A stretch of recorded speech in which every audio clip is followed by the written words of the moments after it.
この桐原キラ、結婚当日に偽の令状だと暴露された。猛薬を仕込んだことも本庄将軍に知られた。今は首吊り自殺して、将軍はきっと離縁するだろう。私は首吊り自殺した。見ていなさい。離縁状が桐原家に届いて、本庄家から追い出されるだろう。誰が思うだろう。我こそ綾宮茶魔の天下を握る男目書きを多数買う綾宮茶賀姫。目が覚めたら、なんと私の花しぼっとの世界に同じ名前の悪役になっていた。桐原家正室の娘、桐原キラ。した以上、私は決して、君を死んでも死体を集める人もいないような末路にはさせない。これからの道、私が自ら踏み出す。この世の道、私が自ら勝ち返る。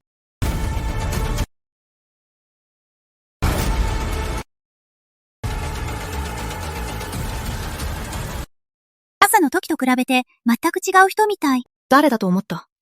これは北条家の昨日嫁いできた桐原家の偽令嬢。何も知らないバカ。身分まで盗んだ。和訳を使う。卑怯な手段。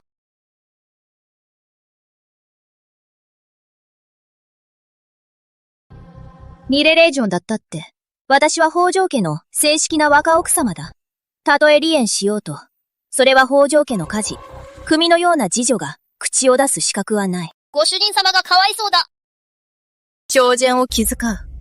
君には足りない。北条家の掟では、目上を侮る米僕は、どう罰するのだっけ？口づけ50回。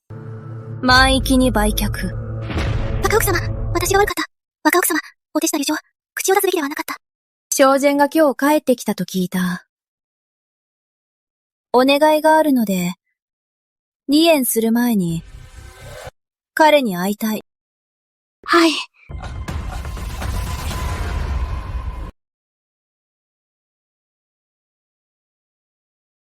現世の綾宮邸では、神崎の美男子を男めこりを多数飼った。これほどまでの綱たく手に負えない男は、何の用だ？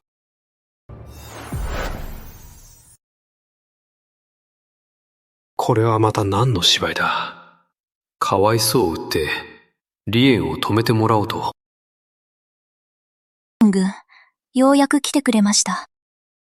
将軍。自称策は通用しない。もう、北条家には残れない。こんなにも冷酷でいなければならないのですか？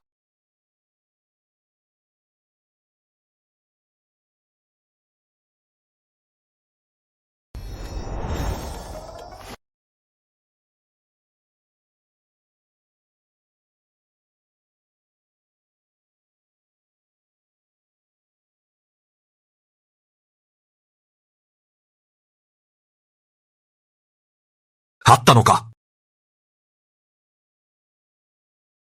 こんなにもめまいがいつ腰を刈ったのだ？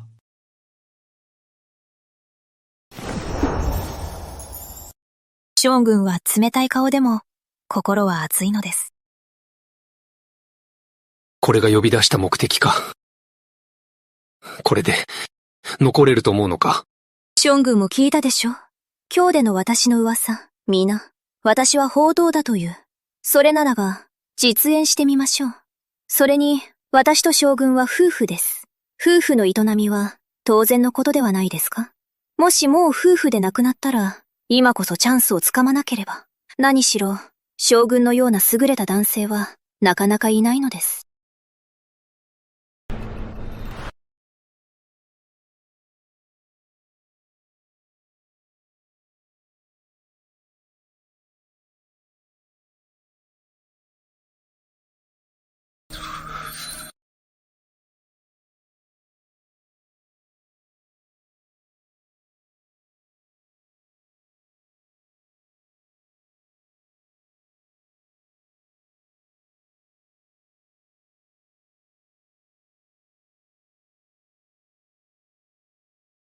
老後そなずいらっしゃいました。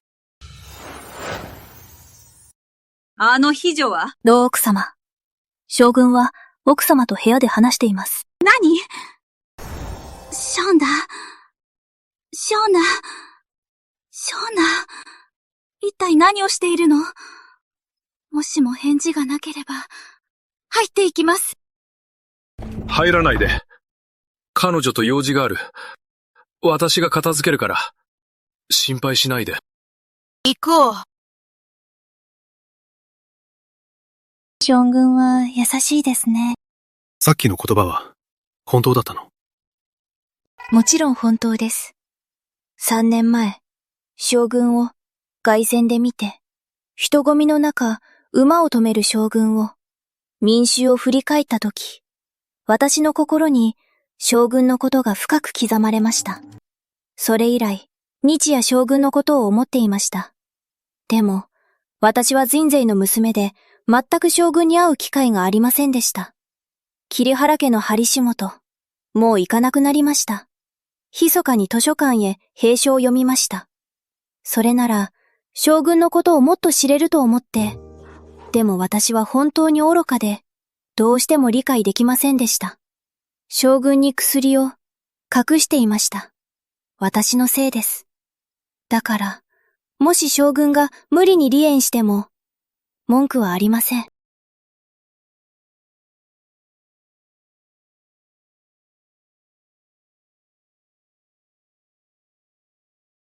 起きなさい。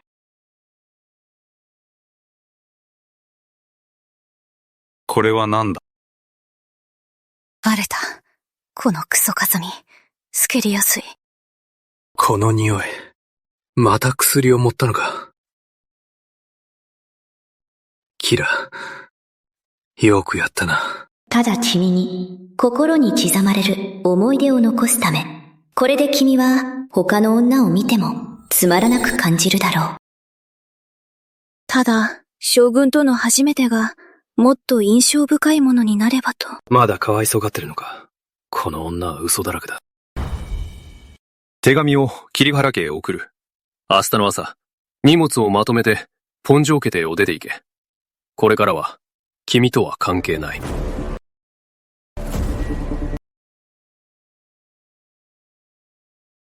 離縁された。よかった。目的達成。私は本当に救援を、もし下半世紀、一人の男に縛られるなら、最初から乱装校に捨てられた方がいい。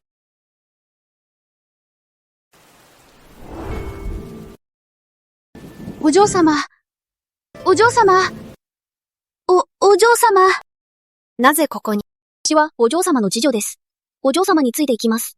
お嬢様が北条家にいれば、私もそばにいます。お嬢様が桐原家に帰れば、私もついていきます。している？桐原家の正室の娘は、もう他の人だよ。でも帰ります。ご主人様のお裁きを、お嬢様はお嬢様です。私は次女です。以前はほどくしたのに。忠実だね。お嬢様はただ気が荒いだけです。母が重病の時、お嬢様が外に出されなければ、最後の姿も会えなかったです。元の主人は、泣き虫のほのかが面倒で放っただけなのに、この次女は恩と思っている。では、一緒に行こう。はい。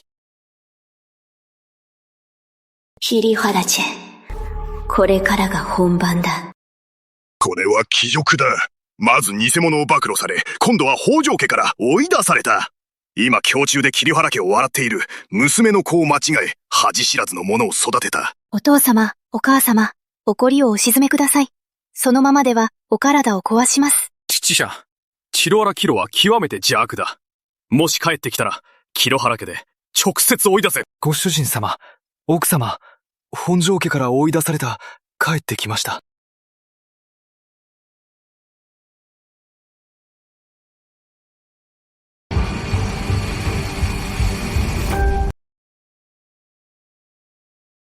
これは、桐原家の正室のお嬢様では？ある人は、まだ自分がかつての桐原家のお嬢様？まだ顔があって、桐原家に帰ってきたの？卵巣さんご覧。家の分が崩れてる道中ずっと泣いてたの？それも仕方ない。急にお嬢様から野郎っ子になって、結婚翌日に休まれたのだから、大泣きしないわけがない。ランシャーは、元の主人の長年の身の回りの次女、虫子を除いて、一番叱られた存在だ。今度は立場が逆転。この機会に私を踏みつけるのだ。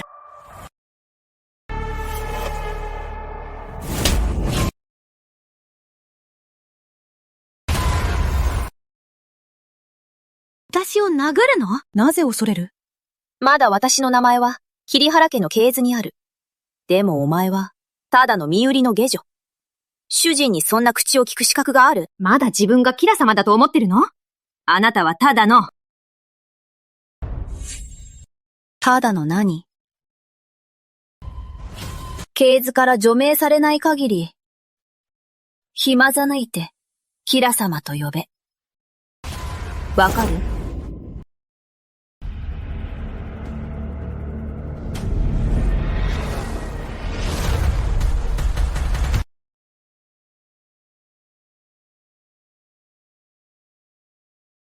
主人、奥様、大変です。キラが乱入しました。そういき。お父さん、お母さん。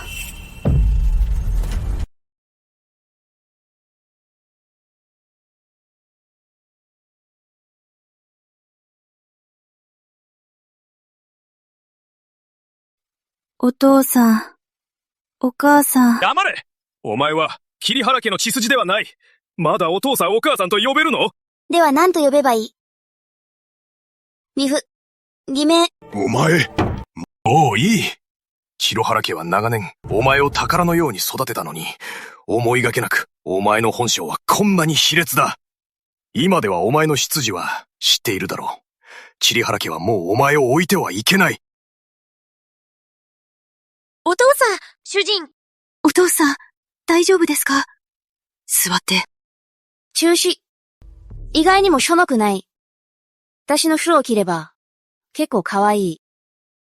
この毒女、まだ牛子と呼ぶの？お父さん、お母さん。もし私を桐原家から追い出したいなら、それよりも、これを見てください。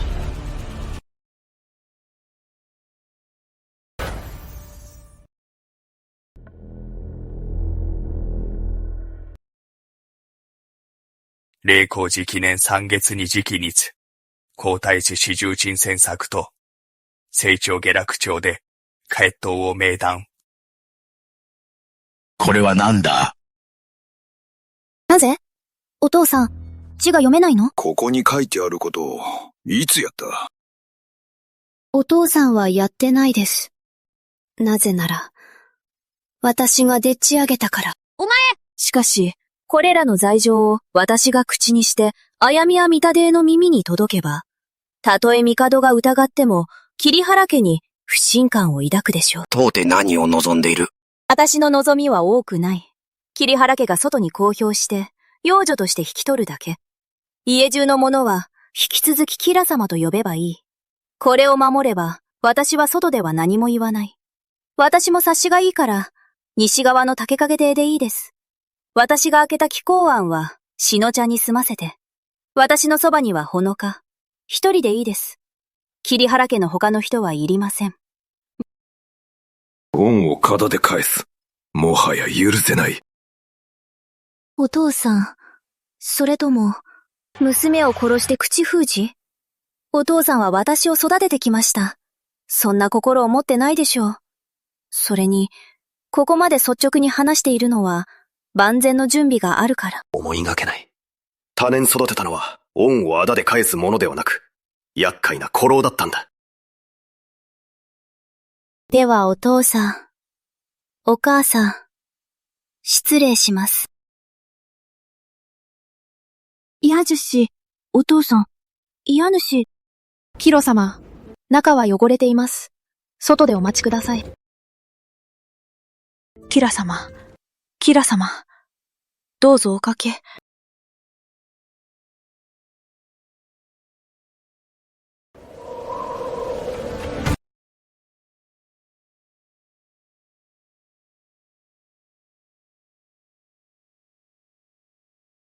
平お嬢様、おかけになってお休みください。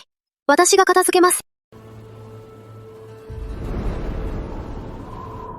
石庵に住む身なのに、まだあの上から目線ですか？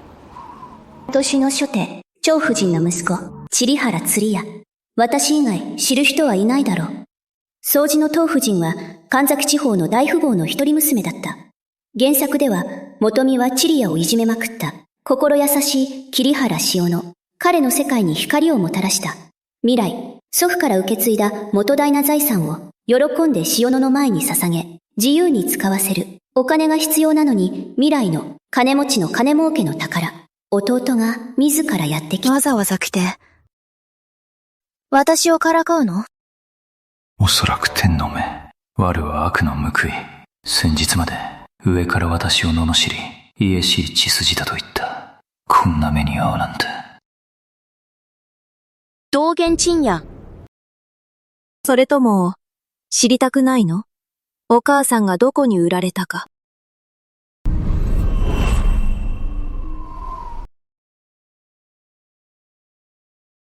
お母さんの居場所を知っている。知っているかどうかは、君の態度次第だ。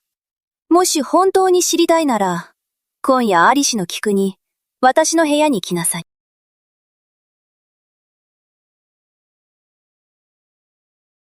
嫌なら、どこから来たのか帰れ。やっぱり、この人は優しくない。たとえ母の居場所を知っていても、簡単には教えてくれないだろ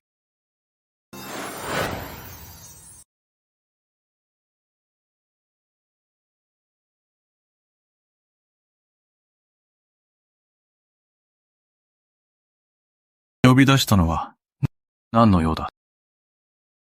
髄内装、検査があって。はい。ここへ来い。ひざまつけ。ちゅぐいなさい。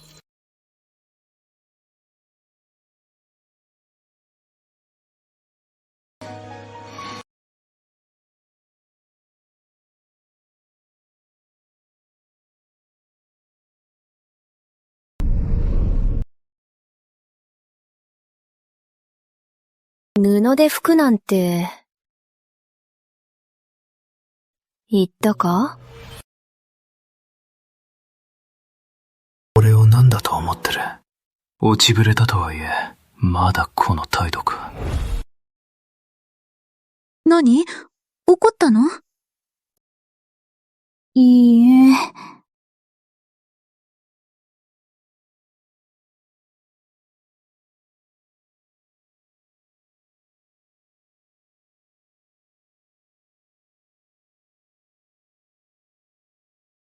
これでいいですか？もちろんダメだ。君は思わない？今日呼び出したのが、足を拭くためだと？他に何をしろと？今すぐ服を脱げ。来る前に、手洗いした？しました。では上がって、布団を温めなさい。自分が何を言っているのかわかる。この天気は本当に寒い。この貧しい場所は、ろろもない。それに、弟が姉の布団を温めるのは当然だろ？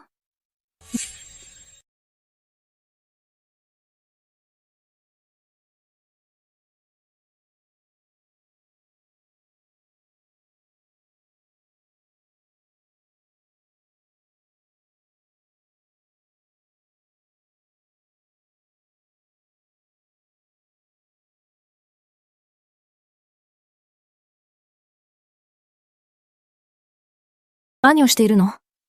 上がれ。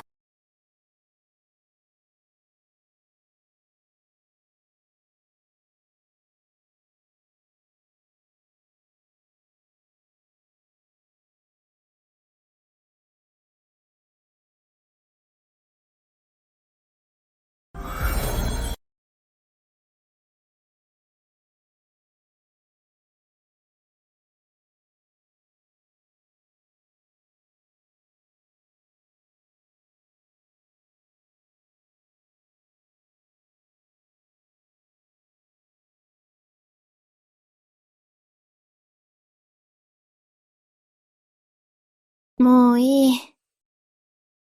起きていいよ。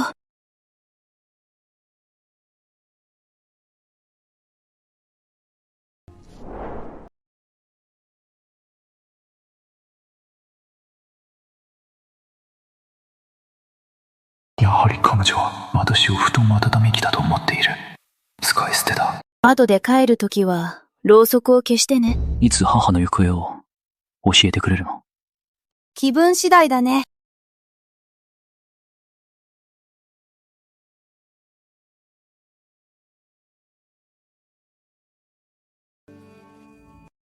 どうしたの？胃が痛い。何もないのに、どうして胃が痛いの？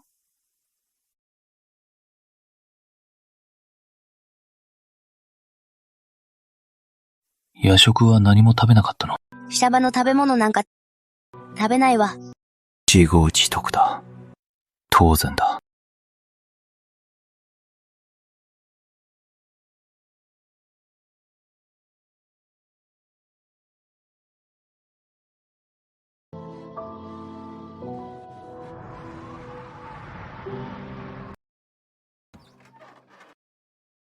帰ってきたの？私のことが心配だったの？これは何？今は台所に人がいない。盗んできた。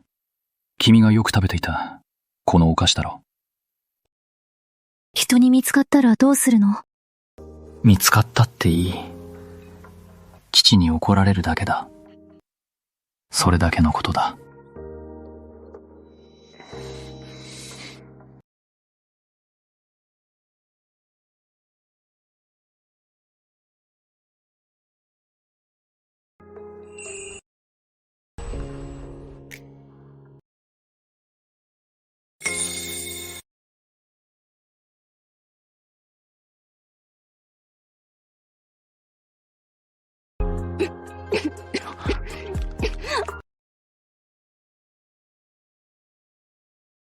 水を飲め。思いがけない。結構心配していたのね。ただ心配だ。母の行方を話す前に、食べ物で窒息死するのか。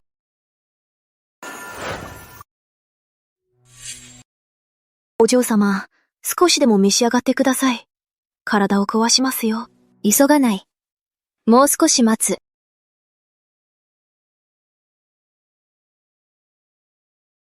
これ食べなさい。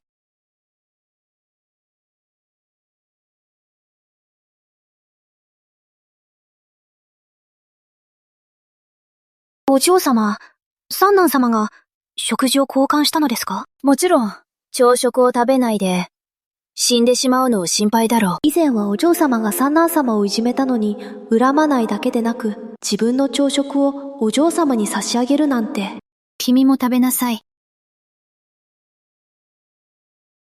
ヒラ様、シノ様が気候庵にお呼びです。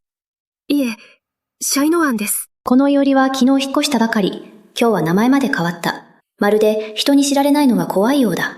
今では桐原しこのが桐原家の本物の嫡女だと。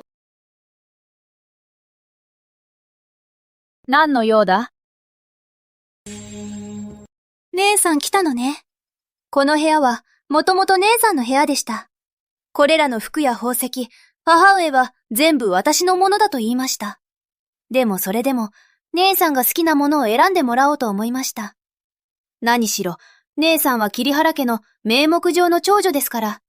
噂になれば、桐原家の面目が悪いですから。桐原じゃ令嬢。一日も務まってないのに、すぐに慣れたのね。もう、桐原家の体面を気にするようになったのね。この桐原キラ。どうして、私こそ桐原家令嬢で、このいおりの主です。姉さん、勘違いです。私はただ、思い出になるものを持って行って欲しかっただけです。でも大丈夫です。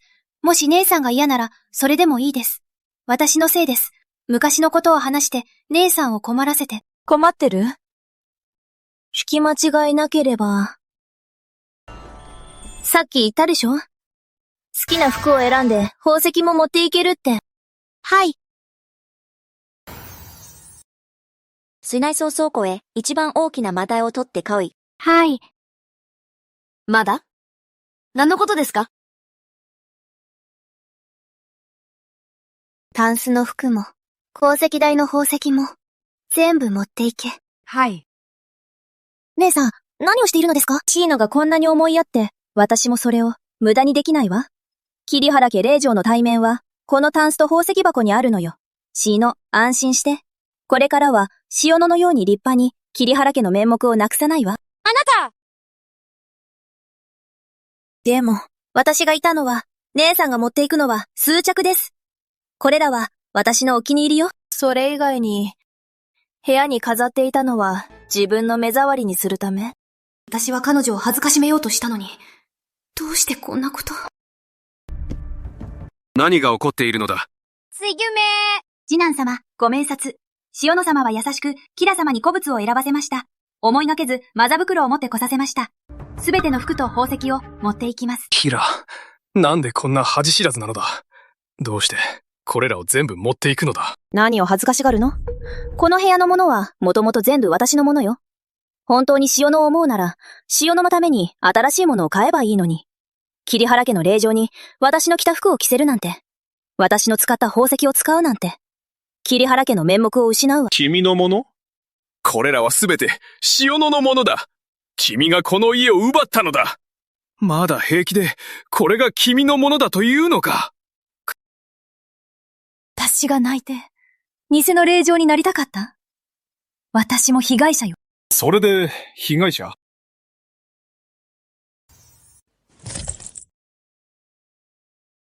キラお嬢様、よかったですね。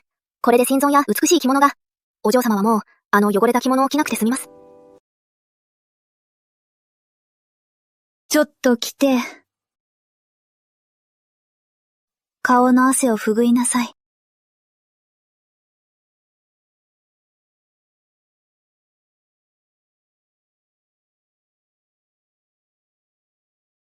お嬢様、どうぞお休みください。では、着物と小寝具を片付けます。待って。好きなものを選んで。お嬢様、私はただの下女です。どうしてお嬢様の高価な装身具をもらえますか？なぜ合わない？我々女性は最高のものに値する。自分をもっと大事に。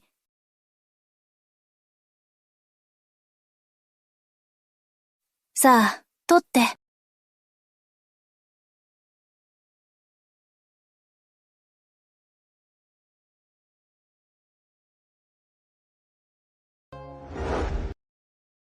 彼女はただ、権力につく俗物だったのに、私を計算した。代償を知らせたかったのに。しかし、離縁状を渡した瞬間、痛快ではなかった。夜に目を閉じると、彼女の計略ではなく、彼女の髪の香り、彼女の指先が私の手首を触れたぬくもり、私が冷たく追い返したとき、彼女の目に一瞬浮かんだ悔しさが、計略よりも心を刺した。彼女を思うなんて、卑怯な手段で私のベッドに上がった女を、嫌悪して蔑むべきなのに、あの憎らしい本能的な好みが、骨の髄まで染み込んでいる。彼女を休んだのは、まるで自分の体から肉を切り取ったようだ。彼女のような浮気者は、結婚の束縛がなければ、今頃は、大変です、将軍。目撃情報です。桐原家長女が。どこに？ゆえ。将軍、道元家長女は、南食館へ。これまでの女性で、こんなことをしたのは初めてだ。小説に書いてある10円。初とは表向き、正体は非公開。実は皇后の正室の第七工事。そのうち、ミーチの実を取り戻す。このような人脈は、もちろん先に近づいておかないと。お嬢様は？紀元様にお会いしたいのです。恐れ入りますが、10円様はお客様にお会いになりません。ただし。何ですか？ただし、ジオン様の増連に対応できれば、我が若君は意気統合の人のみに会います。若君が満足すれば、我が若君はお会いになるかもしれません。ただ、ジオン様の増伝は今まで正解が出ていません。見せていただけますか？はい。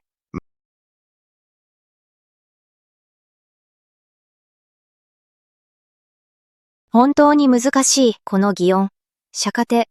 邪魔しないでを書いてあるようだ。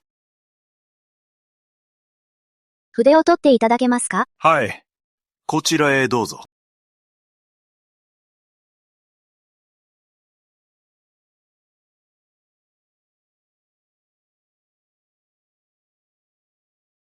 若珠美に差し上げてください。こちらのお嬢様、こちらへどうぞ。若君のお言葉です。お会いになりたいと。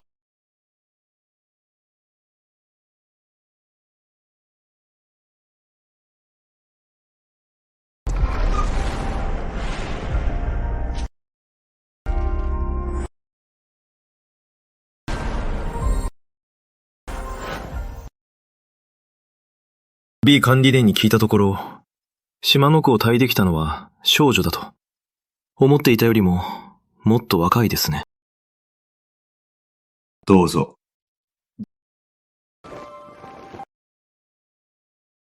ジョギも思っていたより、もっと美しいですね。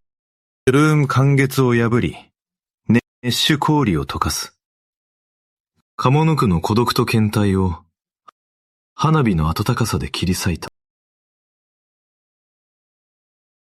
これは、お嬢様のために温めました。お嬢様。いかがですか？香ります。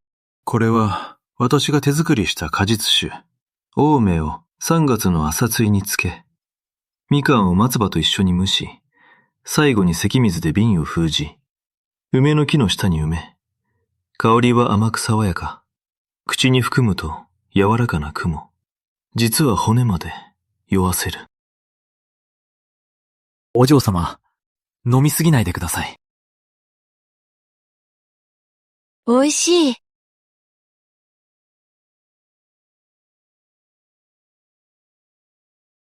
失礼ですが、何の用ですか？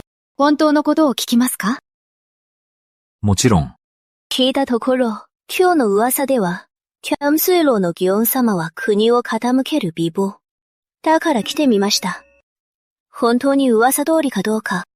では、お嬢様は失望しましたか？美しいですね。天に傷。ただの破れ石です。この美貌を見れば満足で。ジオン、ジョコテ。ついに君の弱点を掴んだ。孤高で傲慢なジオン様が足の不自由な人だったのか。君は折れた鶴。私の手の中から逃げ出せない。私の足のこと、彼女に知られた。少しめまやがします。外に出てきます。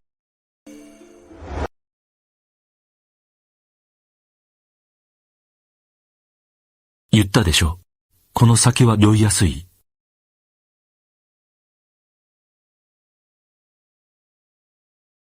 人生で酔えるのは、この美酒を、今を満喫します。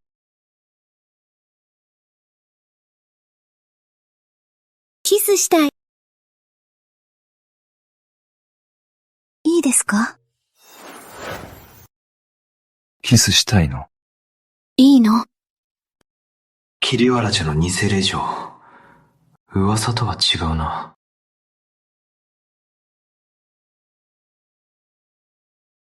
トンチョンジョン軍、若君はお客様とお話し中です。勝手に入ってきてはいけません。何をしている？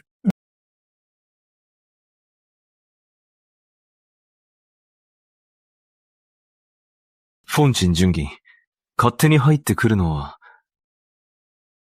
失礼ではないですか？キョン様、君と彼女は何の関係？ただの客が酔っただけです。立ち上がろうとして転びそうで、ただ手を差し伸べただけです。将軍は何か勘違いでは？キヨン様、桐原様が我が将軍の元妻ですか？それは知りませんでした。ですが、元妻ですから、この方は自由に行動できるはずです。北条将軍、こんなに怒っているのは後悔しているのですか？彼女は酔っているので、私が桐原家まで送ります。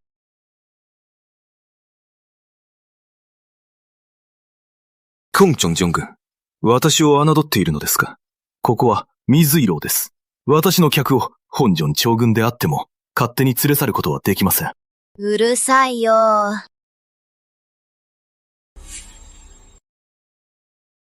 フォンチョンジョン軍。ここでも、10円様の酒？紀元様の酒は、とっても美味しい。キラ。さあ、行こうぞ。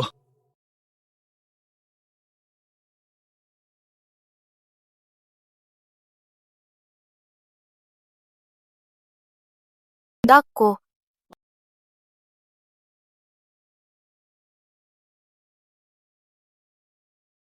ただの女優だ。遊び疲れたら必ず帰る。では、祇園様、また来ますね。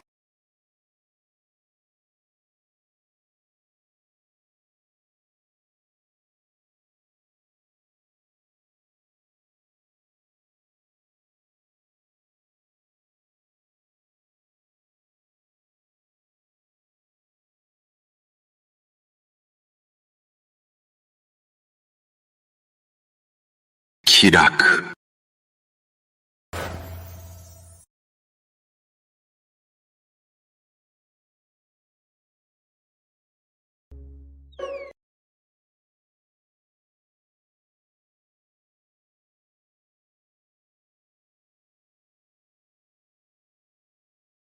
ション軍。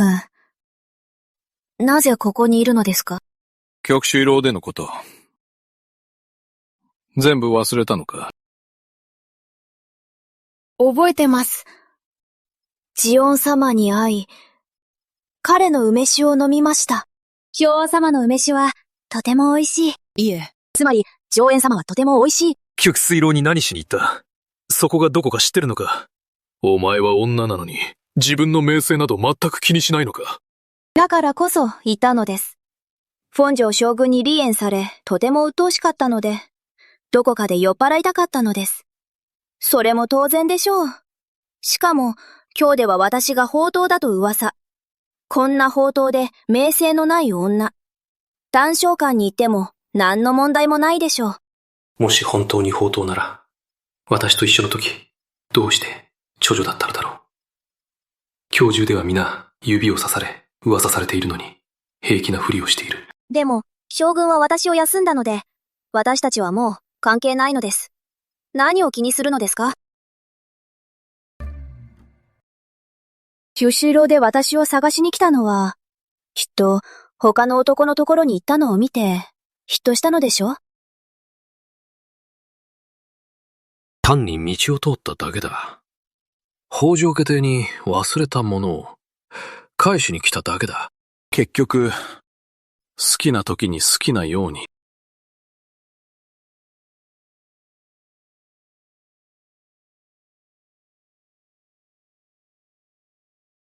風声昇進、こんな目立たないものを見つけたのね。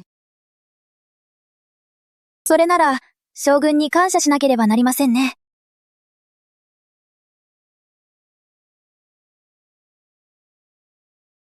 もう日暮れです。桐原家に帰ります。もうお邪魔しません。あの日の密着した関係、私は眠れなかった。彼女は全てを忘れたかのようだ。こんなことは、女性の方が気にするはずだ。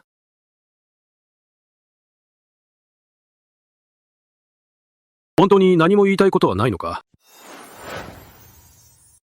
本当に何も言いたいことはないのか？実は話があるのです。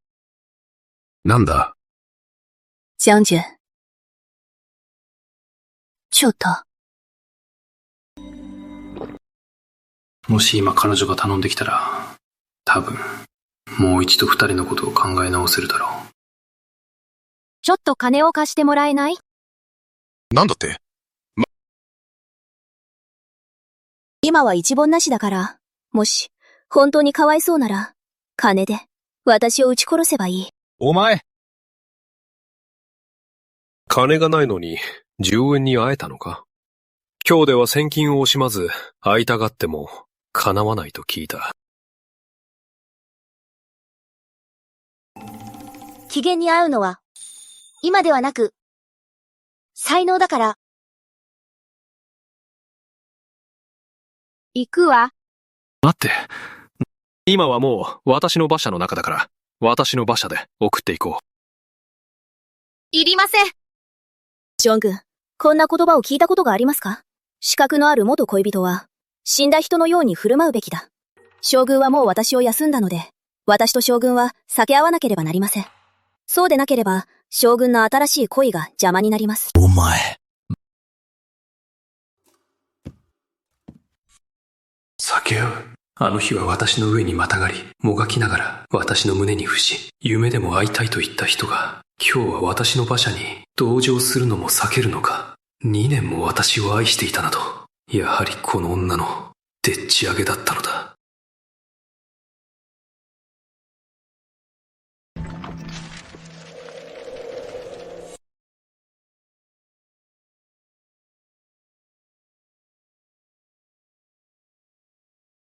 今夜の約束は未完です。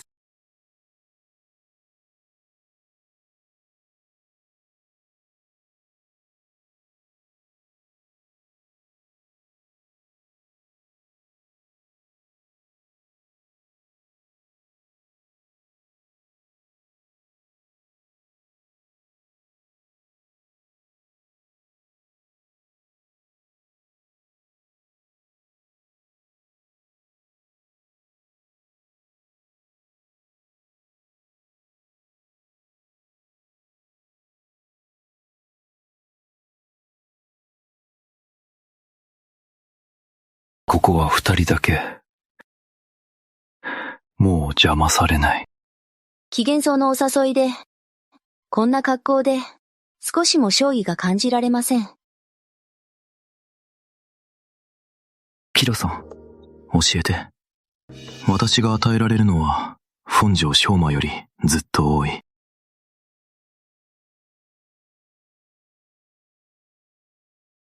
それなら祇園様は、学費だけでなく、診察代も払うのね。診察代。足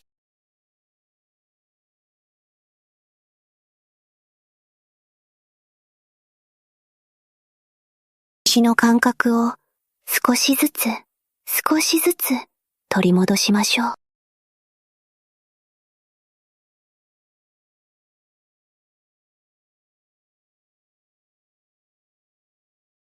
私の腕は相当だね。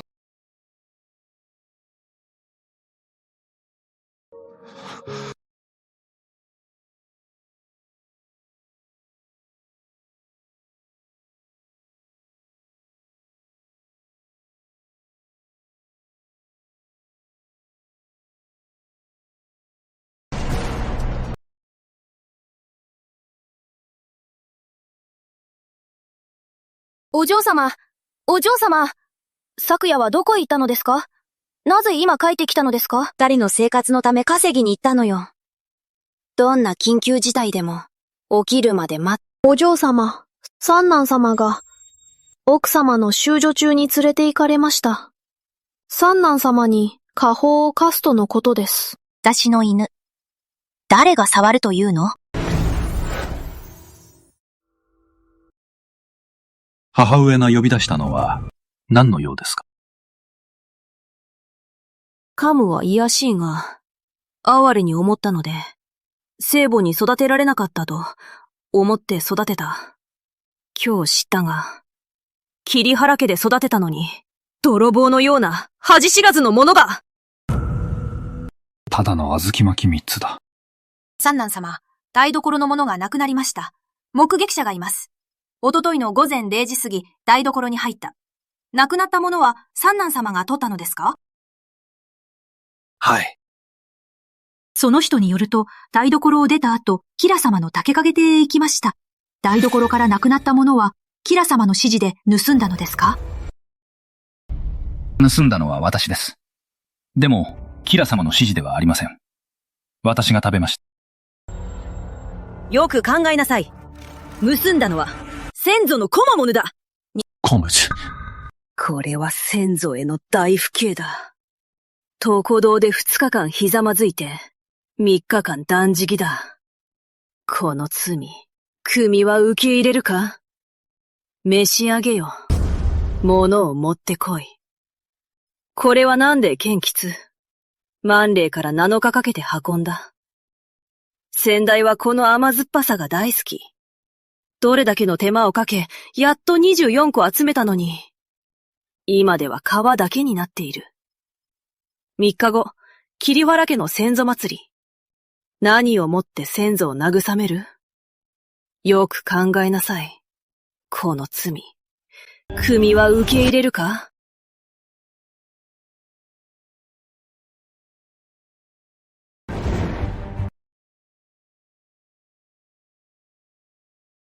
この剣吉は初めて見ます。台所で取ったのは小豆巻き3つだけです。竹慶邸へ行ったのは用事があったからです。剣吉が盗まれたこと、私は知りません。三男様、まだ認めないのですか？この立花は台所を閉めた時は無事だったのです。朝氷を取りに行った時盗まれていました。その間、台所に行ったのは三男様だけです。三男様でなければ他に誰ばですか？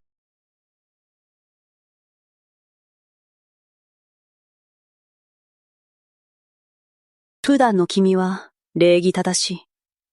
このような高価なものを母に正直に言って、キラが盗ませたのだろう。本当を言えば、今日のことは君の責任ではない。帰ればいい。違います。小豆巻きを取っただけです。剣蟄のことは知りません。キラ様とは関係ありません。安倍しい者。人の罪を背負いたいのなら、桐原家の無知を交わってみなさい。君の口よりも固いか？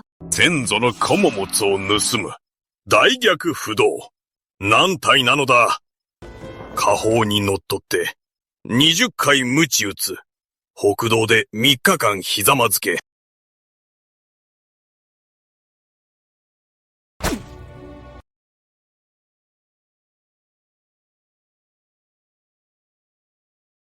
どうでもいい。私が怪我をしても、痛みを感じても、誰も気にしない。真実はどうでも、誰も気にしない。止めて！なぜ来たのだ？止め！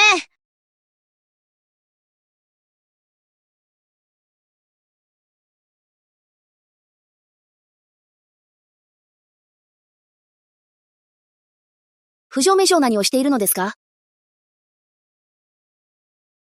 お姉さん。おちょと、産後が厨房のお供えの立花を盗んで、聞いても認めないので、家法を執行しています。本当ですか？もし本当なら、あまりにも情けないですね。違います。でも気になるのですが、おとといの夜、陳也が竹掛邸に私を訪ねたとき、体には立花の痕跡がありませんでした。それとも、厨房で立花を全部食べたのですか？多分産後は、こんな高価な果物を食べたことがなく、つい食べ過ぎたのでしょう。食いしん坊？一気に24個の立花を食べるなんて、食いしん坊ではなく、腹を破裂させるでしょう。もう十分だ。君に関係ないのなら、見物に来る必要はない。家宝が済めば、この件は済んだことにする。父者の言葉ですが、この件は、娘には関係ないですが、でも娘は、父上のお手伝いをしたいです。調べなければなりません。本当にチリアが嘘をついているのか、それとも、立花を盗んだのは、他の人なのですか？もう食べてしまった。皮だけが残っている。何を調べる？娘は以前遺書で読んだのですが、シャドウケジザは性質が寒い。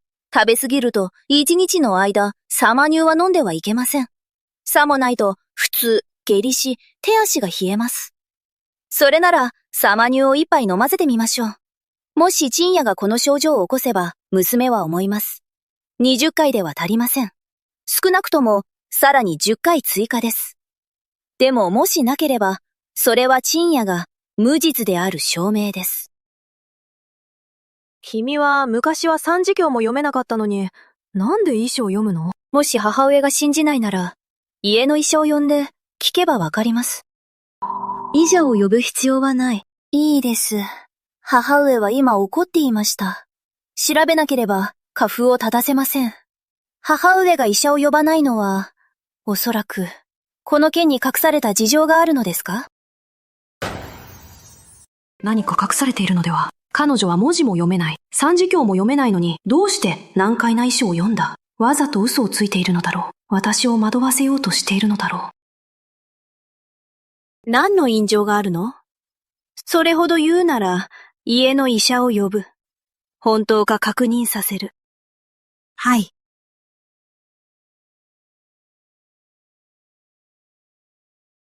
陳医師、本当ですか？その通りです。千金薬店には、砂糖ギャツダジは性が冷たく甘い。食べ過ぎるとピーの容器を傷つける。生乳と一緒に食べると酸熱がぶつかり合う。軽いと腹痛嘔吐、重いと血行不良。娘は間違っていないようです。王子も今日はこの子に菜乳を用意させました。では、彼に一杯飲ませましょう。嘘をついているか、確かめればわかります。飲め。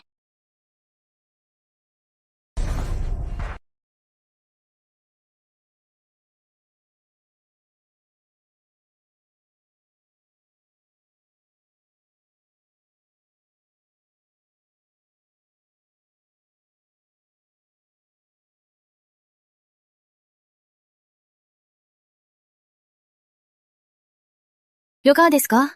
陳医師。狩りの様子をご覧。24個の剣術を食べたようですか？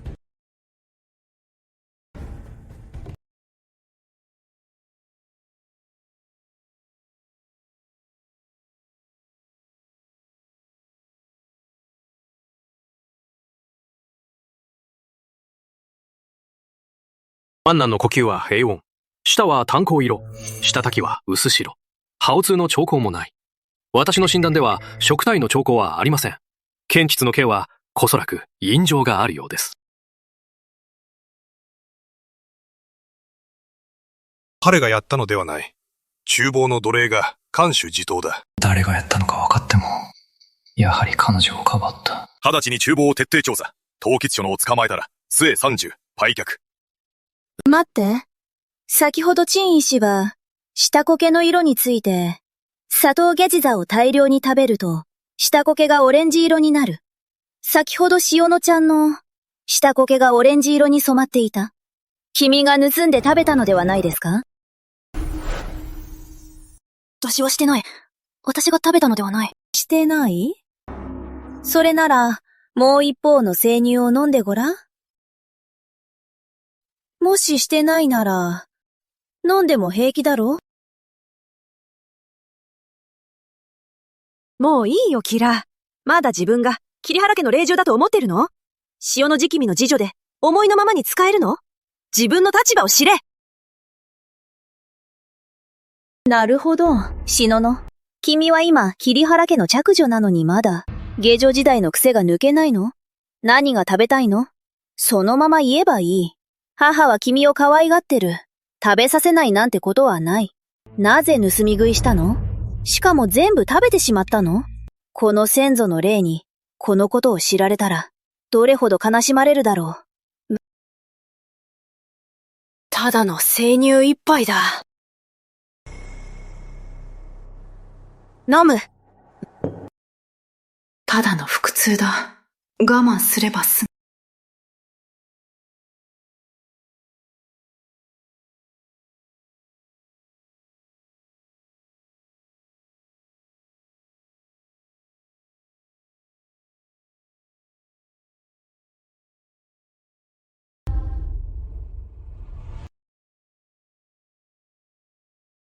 ジーナ、どうしたの？お母さん、気持ち悪い。清潔室へ。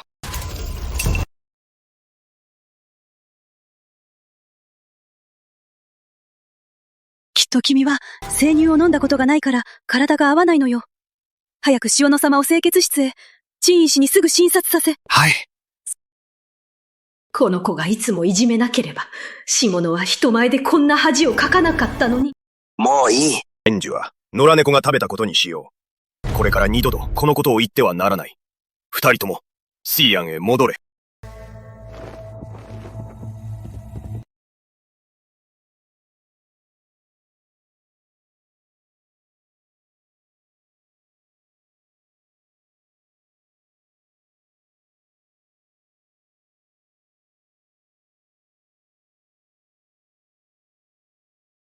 まだ歩ける？できる。では竹影亭まで来て。今日のことは、本家奥様は君を陥れた。私は知っている。君の名を借りて、でっち上げの罪を私に着せようとした。でも、君は私を憎んでるはずでしょ。なのになぜ私を陥れなかったの？それどころか、この鞭打ちを受けたの？やったのならやった。やってないのならやってない。君をかばってるわけではない。ただ、白黒を逆さまにしたくないだけだ。でも思わなかった。君が知っているなんて。牛乳と献血が相性悪いこと。しかも、牛乳の発作がこんなに早いなんて。本当に思ってるの？塩野が今日失態をしたのは、マカ牛乳を飲んだから？君は。今日、ホヌシに薬草を買いに行かせた。万一の時のために。その中にドモエズーフもあった。ママ牛乳を用意させた時、その一つの碗にボモエズーフを入れさせた。もし塩野の下に剣術の色がなければ、もう一方のカスルを入れてない牛乳で君を無罪にすればいい。でも、彼女が密かに剣術を食べているのを母親と手を組んで私を陥れようとした。それでは放っておけない。どう？私のことを悪い？とにかく、君はいつもそうだ。ぐずぐずしないで、服を脱いで。何？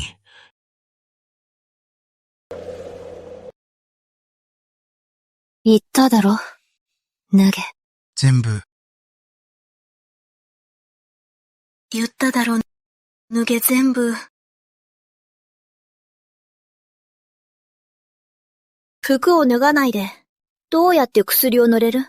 背中の血が、服に乾いたら、その時に剥がすと、とても痛いよ。あのように高慢で、人の世話ばかり受けている人が、どうして身を低くして、私の薬を塗ってくれる？脱がないなら出て行け。その時君の傷が、嘘っても、私には関係ない。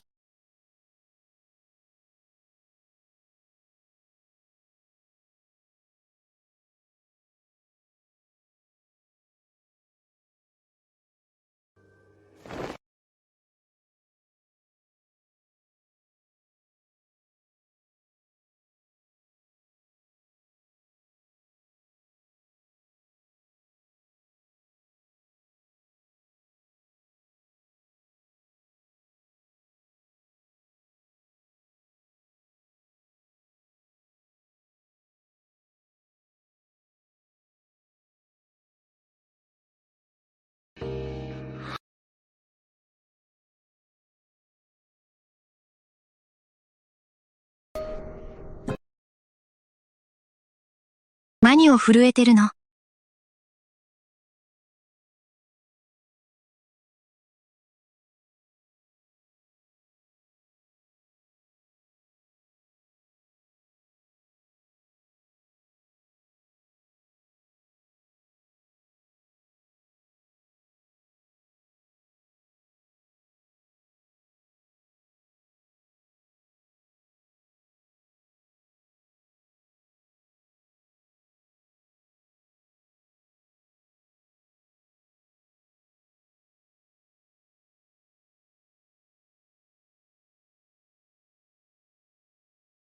もういい。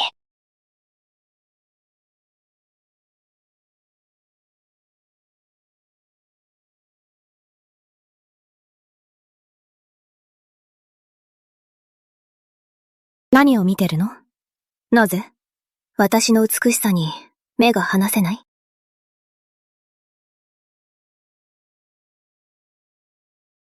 自慢好きだね。今日は薬を塗ってあげたのに、まだ礼も言ってないよ。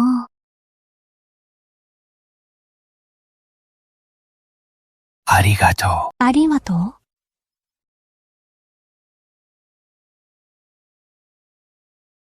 よく考えなさい。私をどう呼ぶべきか。呼び方。呼べ。聞きたい。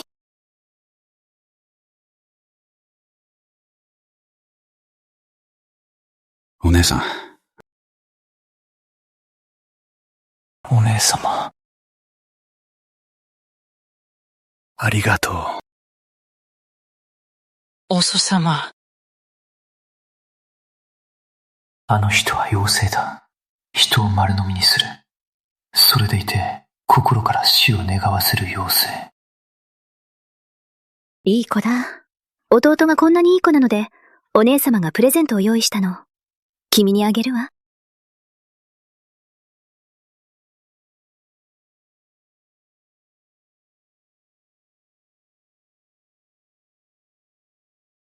今日市で見つけたの。君に合うと思った。だから買ってきたの。君も気に入るでしょ。ほら、よくし合うでしょ音も鳴るのよ。これからは、これをつけて、音が鳴れば、私はわかるわ。私のいい弟、お姉様が決めた、場所にいるかどうか。これは、鎖？そうよ。わかりにくい？気楽やりすぎだろ。やりすぎ？君は誰でも、モテると思うの？他の人が欲しがっても、あげないわ。俺は人間だ。君の思いのままにはならない。それとも、また母の行方をカードにして、これをつけさせるの？私は人を強制しない。これが嫌なら、帰ればいい。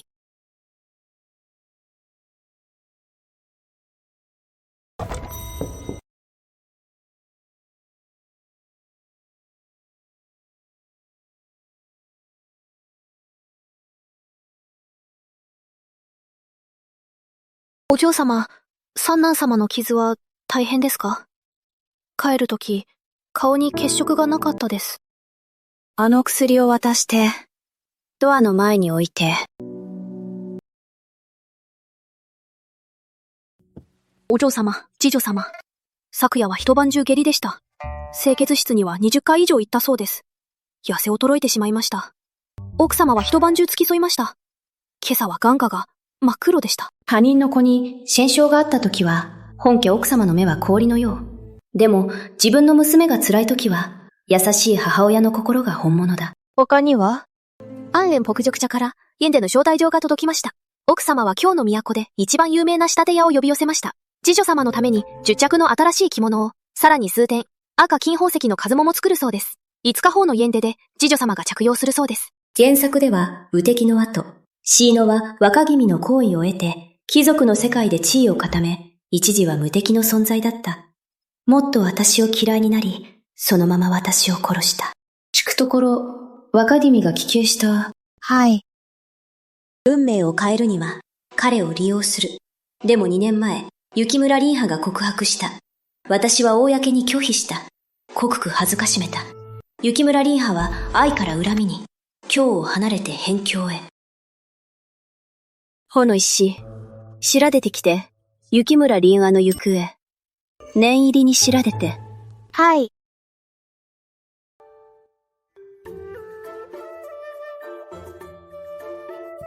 横ジミ、どうして今帰ってきた？ノロノロして、若ジミの調査依頼はすべて調べました。一つも漏れはありません。話せ。昨日帰郷した時聞いた通りです。桐原家長女は桐原家の令嬢ではない。それだけでなく、結婚した翌日にも噂が広がりました。本城将軍が彼女をめとったのは、桐原様が薬を持ったからだそうです。本城将軍が彼女をめとったのは、桐原吉良様が薬を持ったからだそうです。本城将軍がこれを知ると、サグに離縁状を書いて桐原家に送ったそうです。この邪悪で傲慢な女。2年前はどのように人前で私を恥ずかしめたか。キラ、俺は君が好きだ。天下で一番優れた男でなければ、私には既存リンゴ君は足るの？今ではこの惨状で、五神の子役人に嫁ぐにも、こそらく足りない。しかも今は名を汚し、フォンジョー家から追い出された女。今日は俺が機嫌いい。この春坊城、上下2階の酒代、俺がおごる。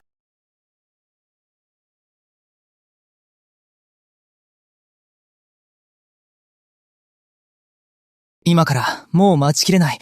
彼女がどんな惨状なのか見たい。お嬢さん、どうか。この娘、どうして大通りで財布を出しているの？しかも5両も出して。大したことではないです。お借りですか？恐れ入ります。しかもこんなにも弱々しく、これだけの金を持っている。もし悪意を持った人に狙われたら。どの家の令嬢も、このようなロバーの血妻まみれの老眼に近づかない。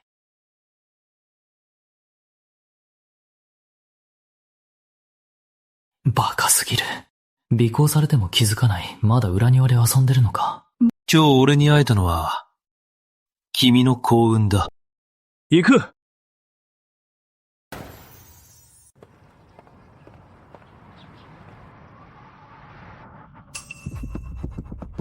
お嬢さん、気前がいいですね。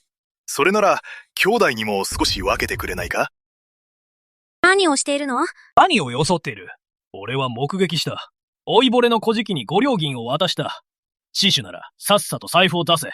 出さないなら、兄たちが手を出して捜索するぞ。今。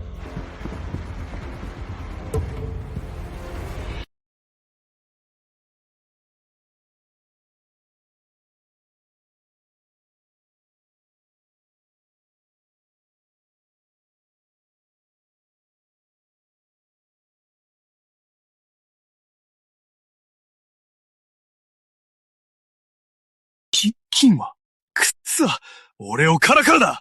死ね。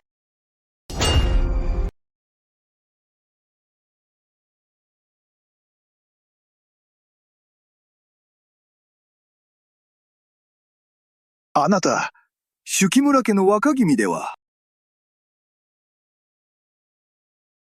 この鬼が足を踏めば、今日の都が3回震える。今回は思わぬところで襲撃を目撃された。若君様、ご慈悲を、俺たちは知りませんでした。この娘がお付きの方だと、もし知っていれば10倍の勇気があっても、できませんでした。はい。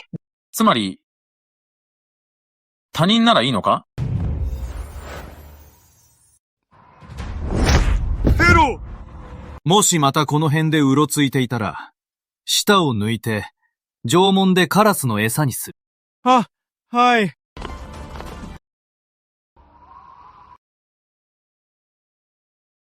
もう逃げた。手を離していい。早く帰りなさい。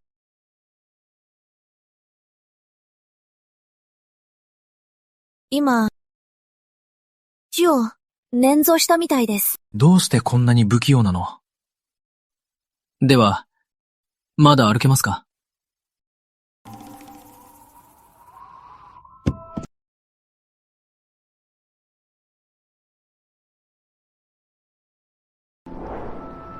まあいい。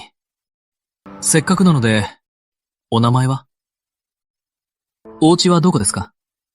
送ってもらいましょう。斉藤芸です。父は、来部書記官の斉藤明源です。今日は自由庵へ、冬地と食料を届けに行きます。思いがけず、途中で物をなくしました。それで車から降りて探しました。次女も、他の場所で探しています。そうだ、私の馬車は、西町の2番目の風鈴の下に止めてあります。若君様、手伝っていただけますか？馬車を呼んでいただけますか？この娘はバカバカしい。単純で優しい。いじめられそうだ。何をなくしましたか？安音北塾社の競売会の招待状をなくしてしまいました。先ほどの悪党が若君様と呼んでいました。知らないでしょうか？若君様はこのことをご存知ですか？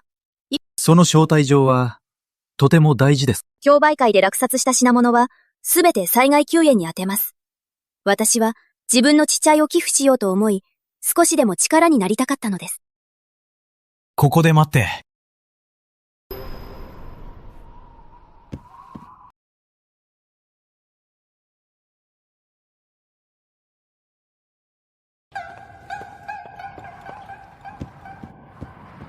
使って。とにかく入るには、これさえあればいい。でも、若君様、これを私に渡したら、若君様はどうしますか？心配しなくていい。招待状をなくしたといえば、安遠シャクシャク家からもう一枚送ってもらえる。馬車を呼びに行きました。もうすぐ来ます。ありがとうございます。若君様は本当に優しい人です。とてもお美しい方で、しかも優しいです。若君様がいなかったら、本当に困っていたでしょう。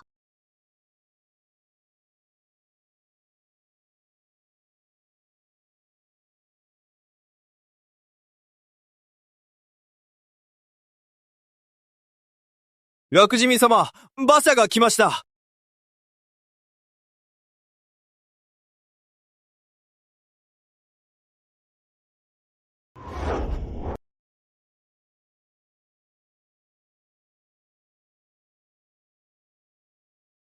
今の君は、無理に歩いたら、捻挫はもっと太くなる。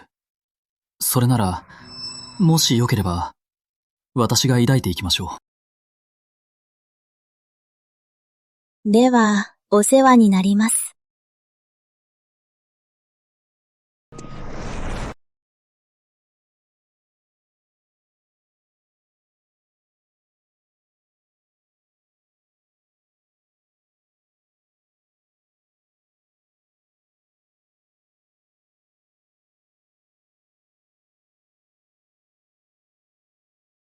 お嬢様、品物が見つかりませんでした。お嬢様、どうされましたか？この方は？先ほど、悪党に出会ったのですが、この若君に助けていただきました。それから、この招待状をいただきました。どういたしまして。君、帰ったら薬を塗ってね。ありがとうございます。お嬢様、足首は？大丈夫。非常だよ。この世に。そんなに偶然なんてないわ。すべての偶然は、計算された必然。安遠牧食茶の事前競売会。もちろん行くわ。雪村、リンヤが真実を知っても構わない。キラ、まだ帰ってくるのか。君の部屋になぜあれだけの巴止めが。人に毒を盛るなんて。天罰を恐れないのか。何を恐れる必要があるの？お兄さん、ある言葉を知らないの？千は早死に、悪は千年生きる。しかも、シジノが剣術を盗食し、深夜に罪を着せ、果報を受けさせた。私はただ彼女を一晩下痢させただけ。手加減したのよ。入原敦也。あいつは諸祖だ。以前は君が最も罵っていた。口を開けば、卑しい野郎、だった。今では、あいつのことを気にするのか。そうよ。私は彼を気にする。私たち二人は、一方は偽りの令状。もう一方は、卑しい諸子。生まれつき抱き合うべき。傷を舐め合い、互いに慰め合う。お兄さんのように理解できないでしょう。君！彼女は言った。私たちは、生まれつき抱き合うべき。傷を舐め合い、互いに慰め合う。確かに、君は邪悪で卑劣。あいつは身分が低い。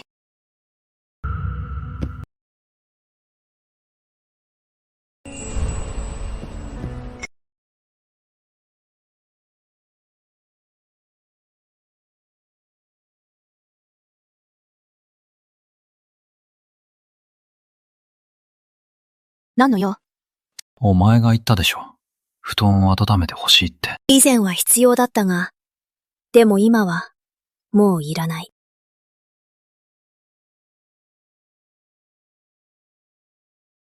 言っただろう。私は、人を無理はしない。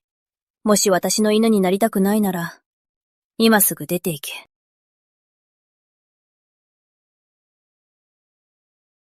出て行けって言っただろ。聞こえないのか？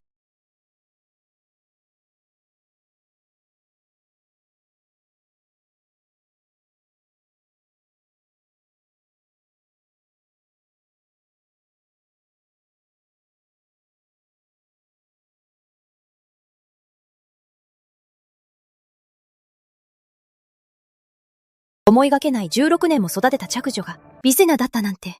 だからこそ、愚かで傲慢だったのだ。トンジョウ家に売薬を仕込むなんて愚かなこと。トンジョウ家に嫁ぎ込もうとしたのか。血筋の汚れた奴が他人の場所を奪い、罪も重い。今は北条家から離縁状で追い出され、本当に自業自得だ。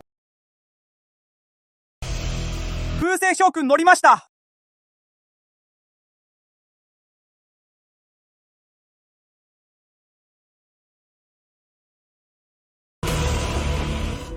岩君よ乗りました。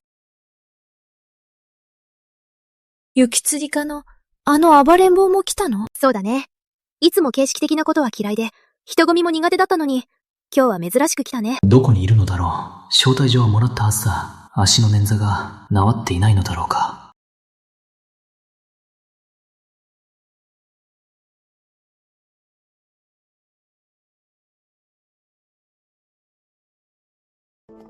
岩君や。おい、霊部書記官。斎藤明元の娘はまだ来ないの？霊部書記官の斎藤明元。若君様、勘違いでは？斎藤書記官には息子が一人、娘はいません。なんだって？何を言っているんだ。俺が言っているのは、斎藤明元の娘の斎藤芸だ。彼女は招待状を持っていた。斎藤軍って誰？楽君様、小物は妄言ではございません。斎藤書記官は、本当に息子は一人のみです。斎藤寛です。彼は、あの席に座っています。一体、何が起こっている？もしかしたら、斎藤寛に妹がいるのかも。実の妹でなくても、舅母や養女でもいい。仕事に戻れ。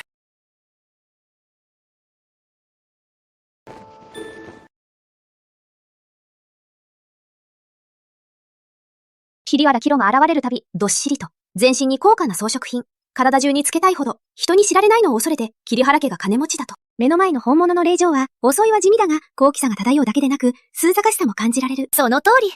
これこそ本物の令嬢の風格だ。前のあの人とは違って、まるで、キゼコと鳳凰の違いだ。桐原家の塩野様ですね。あちらに空席がございます。ご案内いたします。お願いします。椎名ちゃんの眉目は本当に美しい。干拓地方の女性のような優しさもある。前のあの人のように威張り散らすこともない。もちろんです。しぞのちゃんは高貴そのものです。前のあの人のように金銀を身につけて、俗っぽい格好では比べ物になりません。姉たち、斜めすぎです。賑やかですね。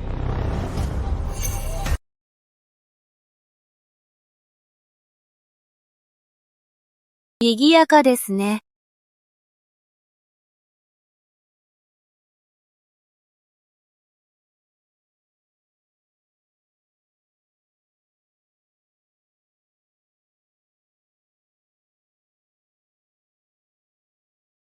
この声、あの日会った斎藤芸によく似ている。ちょっと待て、桐原キラ。斎藤芸。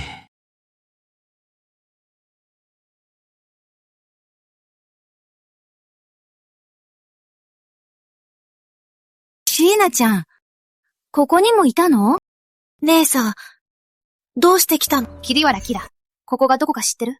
家から追い出されそうな、偽物のお嬢様。招待状もないのに伯爵家に無断で入る。恥ずかしくないの？誰が招待状がないって？もし招待状がないなら、どうやって入ってきたの？まだ言い訳してるの？伯爵家の招待状は本物のお嬢様の桐原しごなにしか、偽物のお前には渡してない。どうして招待状があるの？伯爵茶からはもらってないわ。でも、雪村家の若君様が、自分の招待状を私に渡して招待してくれたの。もし不満なら、彼に聞いてみなさい。雪となりんゆ。そんなはずない。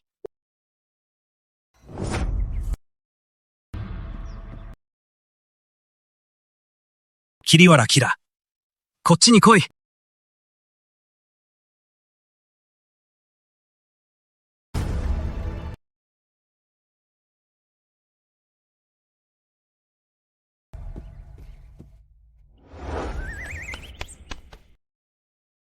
雪妻林湯。とはいよ。痛い。桐原キラ。聞くぞ。5日前、春蔵楼の外で会った人は君だろう。君は苦心して、ベールをかぶり、偶然を装った、また悪党に、路地で襲われた。それは、招待状を奪うためだったのか。私は本当に目が。君を見抜けなかった。死をついたのよ。それでどう？直接頼んでも渡してもらえないでしょ？キラ、2年ぶりだが、君は本当に邪悪な女だ。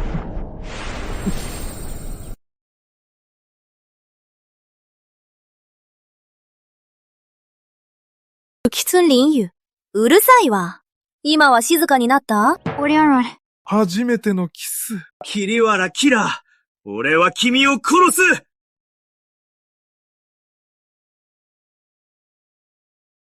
逃げるな！今日は必ず。説明しろ、ヤクンよ。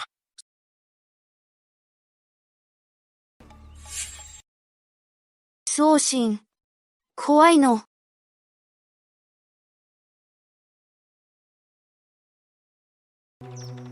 君！玉島様。たとえ、キラが何をして、君を怒らせたとしても、彼女は結局、弱い女性。君は彼女を無理やりここに引っ張ってきて、こんな風にいじめるのは。そうよ、そうよ。ひどすぎるわ。俺がいじめた。風星昇進。どの目で俺が。いじめたと思う？ここに着いたばかり聞いたのだ。君が彼女を殺すと。これでいじめではない。俺はそれは。今日の都名順は知っている。俺はキラを憎んでいる。もし俺が彼女に騙され、初めてのキスを奪われたことが、もしも広まれば、それでは、今日の笑い物になる。待った。間違いなければ、キラが君に薬を盛り、無理やり結婚させた。こんな邪悪で、嘘ばかりの女を、フォンゴー将軍がかばうの？俺はかばっていない。俺は彼女をかばっていない。たまたま通りかかっただけだ。事実を述べただけだ。どの道を通ったのだ？こんな偏僻な裏庭まで来れるのか？よしよしよし。桐原キラ。今日の屈辱は、雪村凛派が覚えている。必ずいつの日か、100倍返してやる。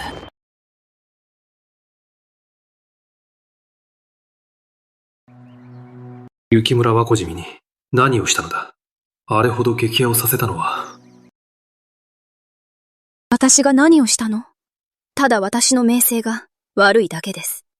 だから人は何か不都合なことがあると、私のせいにするので。もう彼女の名声を悪化させるわけにはいかない。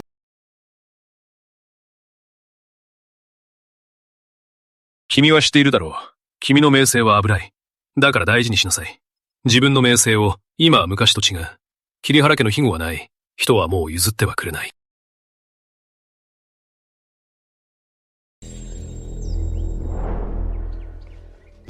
フォンチョン将軍は真相を知ってから桐原キラを大嫌いで離縁したというじゃない。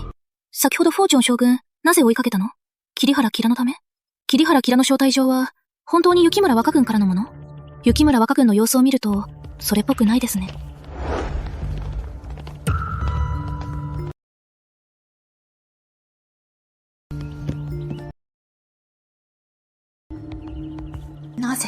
なぜ私は、桐原家正室の娘で、桐原キラは何もない偽物なのに、こんなにも。注目を集めるのだ。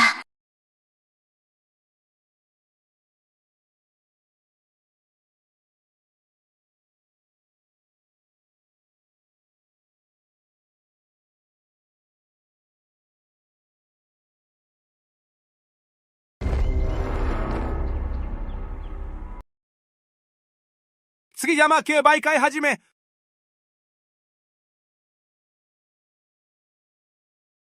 本日は皆様ご来場いただきありがとうございます。被災した方々を代表して皆様の善意に感謝申し上げます。皆様が持参した品物はすべて点検が完了いたしました。最高落札価格の寄付品は、落札者と寄付者は日時と場所を選んで半日会食できます。この一期一会の縁を結びます。では、早速、事前競売会を始めます。一つ目の品物は、西方域さんの流行織です。入札開始。2両。3両。聞いた話だと、桐原キラの偽物が叩かれた後、桐原家は養女にしたものの、しかし、彼女は桐原家老女の待遇がない。だから彼女はお金がないのだ。彼女の困り果てた様子を見て、どこから珍しいものを持ってこれるの？どこからお金を持ってこれるの？私は思うのだが、彼女は明らかに無理やり来たのだ。100两。200两。2杯蒸し量。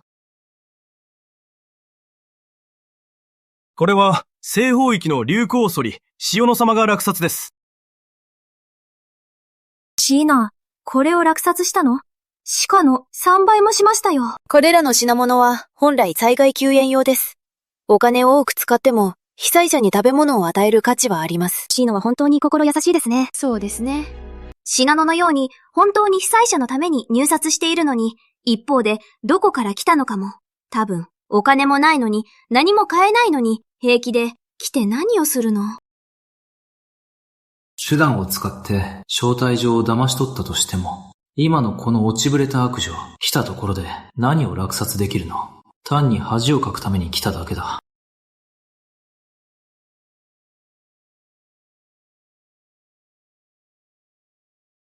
はい。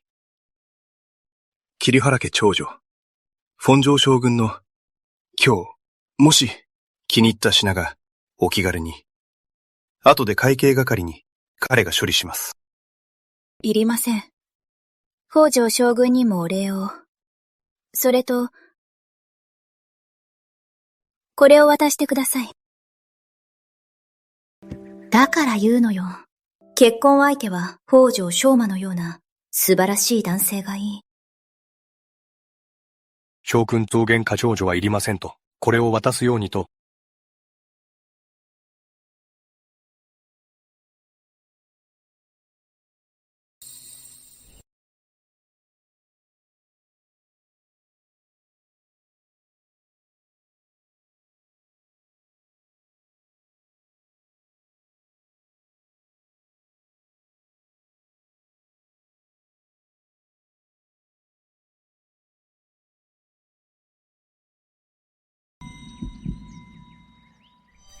次のオークション品、ヤシダマさん、絶におい。なしなこのご乳儀を寄付したの？これは、道元家のカボでしょ。これも嬉しまないの？姉さんはどうして、私が寄付したのを知っているの？私だけではなく、今日の都中が知っているわ。当時、お母様の蘭子夫人は、この玉女衣を手に入れると、わざわざ宴で、客に披露して、桐原家の家宝にすると言ったのよ。もし私なら、家宝を寄付できないわ。桐原じゃ奥様も大変立派で、娘をこれほど目で、こんな素晴らしいお嬢様を育てたのですね。塩野様を奥様に迎えることができれば、南西の功徳でしょう。皆さん、斜めすぎです。私のこれは、ほんの少しの力です。同じ桐原家の出身でも、塩野様は三絶女医のような一品を寄付。平様は何を寄付したのですか？空っぽの袋を持って、事前に来たのですか？もしかしたら、姉さんはもっと、実用的なものを寄付したのかもしれませんよ。支払料。支配無資料。よし。この玉女衣は、斎藤家薬君の落札です。これは、今回の2番目の品物です。1枚の絵画です。その名は、水宝数珠です。これ誰が寄付したの？これは明らかに鳥です。これが一体、理宝数珠なの？明らかに、小鳥の食事図。しかも、バカチンコの小鳥。これ誰が寄付したの？こんなクッソもので、場を汚すの。これが、文房四宝を汚すな！他の誰が？会場では、キラ様だけ、品物を出していない彼女以外に誰が？本当に笑えるわ。これをもらってもいらないわ。それなのに彼女は寄付したのね。幸い今は桐原家の令嬢ではないから。そうでなければ、桐原家の面目を出陣していたわ。桐原キロ様。この理宝数珠は、もしかして、あなたが寄付したのですか？それとも、あなたの作品ですか？私です。私です。桐原キロ様。たとえ貴重品を寄付できなくても、普通の文房具で心意を表せばよいです。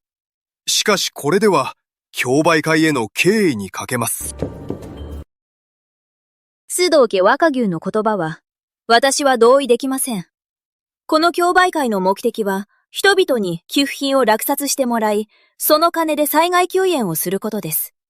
つまり、寄付品自体の価値は関係ないのです。誰かが落札し、価格がつけば、それで良いのです。このゴミのような絵。路上に捨てても小じきも取らない。むしろ踏みつけるだろう。誰が取るの？では、それなら、手続きに従いましょう。この、理法地図、はじねは、これで、10問にします。この10問も、手動機若くんがキラの顔です。こんな下手な絵を撮る人はいないでしょう。資料。四条の名家の山水図。高くても5両だよ。本庄将軍がこの住み替えのとろりの絵に10両を出した。なるほど。離縁されたとはいえ、やはり本庄将軍の元妻だから、宇だけで恥をかかせず体面を保つため。それに、本庄家の体面も、無配料。文チョン将軍の行動はなんとなく理解できるが、でも、雪村家若くんは桐原キラを憎んでいたのでは？今までの最高価格は、信濃様の寄付した三絶上位でした。このゴミのような絵が、脈種上位より高い価格で落札された。そんなはずない。なぜキラのゴミのような絵が、落札価格が、私の持ってきた桐原家の家宝より高いの？競売会のルールでは、彼は彼女と半日だけ会いたいのだろう。キラが彼を怒らせた。これを機に仕返しをしようとしているのだ。薄量公金。100両公儀？私たちが狂っているのか、それとも北条将軍が狂っているのですか？こんな大金で鳥の絵を買うなんて、まるで金を水に捨てるようだ。そうですね。白衣資料公金。これでは競売会ではない。金を燃やす。金の山をかける。思いもよらなかった。こんなに人気があるなんて、早くからもっと用意しておけばよかった。この価格なら、私が犠牲になるのを邪魔しているのでは？桐原様、やはり、お静かになさいましょう。平も資料公金。平和資料。もうやめてください。私は知っています。私の絵は素晴らしい。でも、もう争わないでください。この女、なんでこんなに自慢するのだ。彼女と会って、仕返しをするためでなければ、こんな大金で、こんな打作を買う。頭がおかしいわけではない。フォンチョン将軍、ジャクジン様。私の水井法地図がこれほど気に入っているのなら、それならお譲りいたしましょう。もし本当に私の絵に興味があれば、今日もう一枚描いて、ミーリュウ海図を差し上げましょう。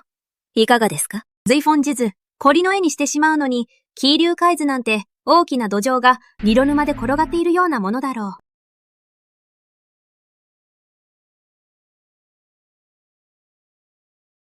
おめでとうございます。180両黄金で、理法地図を落札されました。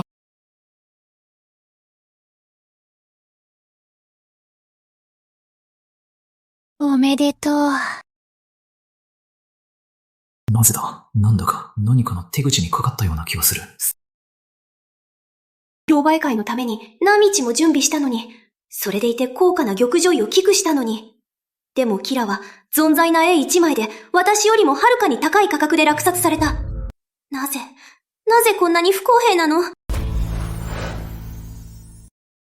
これが、今回の最後のオークション品です。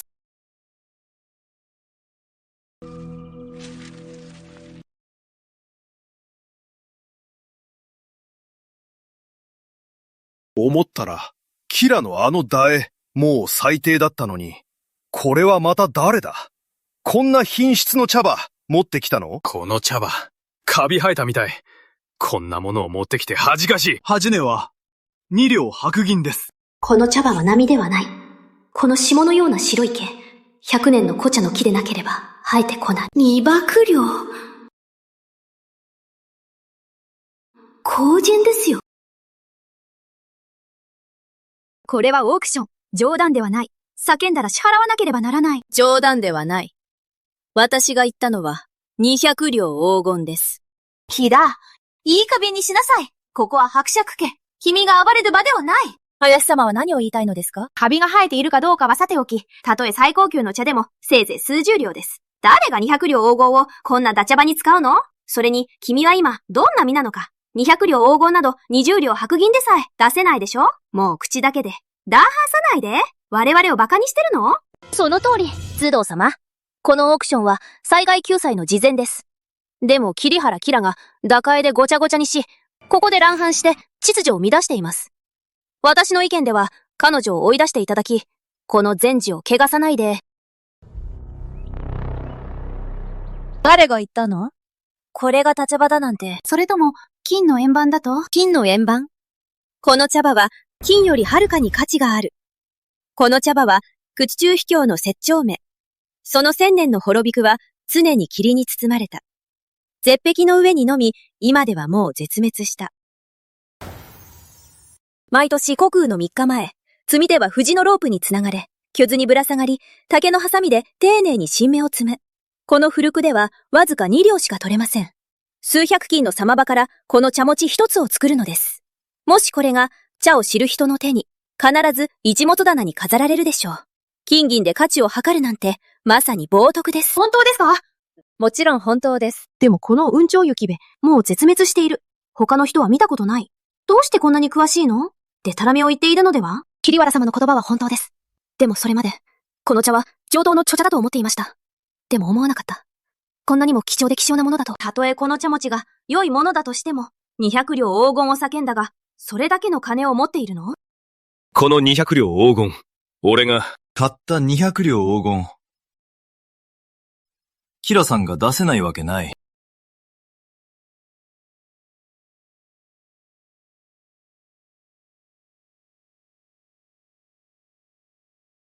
キラさん、約束した金は必ず届けます。ちょうどいい。神秘のリオン様。皇太子殿下でさえ白天を拒否された。氷柱の貴族たち、本当の姿を見た者はいない。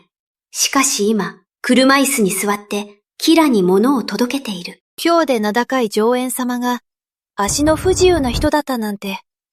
姉さんは本当に、フォンゴ中大将軍のような良い男を捨てて、こんなにも堕落したのね。足が悪いとか、どうでもいいでしょ。爵がくれる喜びは、気取った貴族の娘など、一生知ることはない。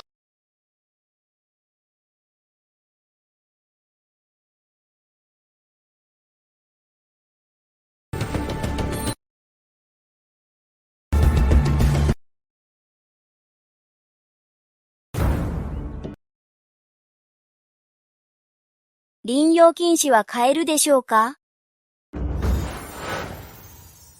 林様、今の私なら、買えますか？キラキュンはただ、喫や包囲、男に頼って威張っているだけ。キラさんの頼りになれるなら、酌は幸いです。利用価値がある。捨てられるよりマシです。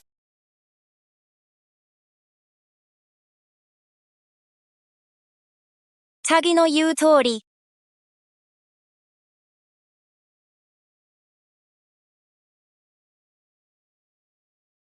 桐原様、もちろんお金はございます。ただ、思いがけなかったのは、桐原様が京の都で名を馳せる上演様の友人だということ。本当に意外でした。どんな友達が200両を？明らかに彼女はどこから持ってきたのか。待って、この茶葉は200両で落札？今日の最高落札価格は、この茶葉です。その通りです。じゃあ今180両で買ったキラのこのゴミ側なんだ？金持ちで頭おかしい。では、今回の事前競売会を終了いたします。落札金額上位3名の方は、伯爵家の秘蔵品、四宝花器、神釜磁器、書画の中からお好きなものをお礼として差し上げます。ジギン、君は男だから度量が大きいはず。きっと、これを譲ってくれるでしょ。ジーナ、チマの君は、桐原家の手の上の宝。金銀も、書画も足りないはず。ですから、君の分を取っても気にしないでしょ？キラと争えば、それは彼女と同じような輩だと思われる。もし姉が好きなら、塩野が差し上げます。やくん。勝手にしろ。まだお礼を言ってないの？若君様の、私の美宝地図、忘れずに持って行ってね。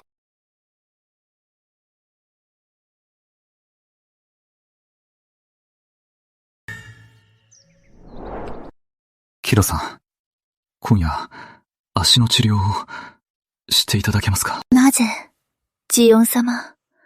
今みんなの前で200両貸してくれたのに、こんな早く返してほしいの？この借金は、永遠に。桐原家長女、フォングモ将軍。車でお話があります。話したいことがある。いい。行くわ。でも、君も見張ってて。見張るの？私と北条将軍は、もう夫婦ではない。男女二人きりで車に乗るのは噂になっては困る。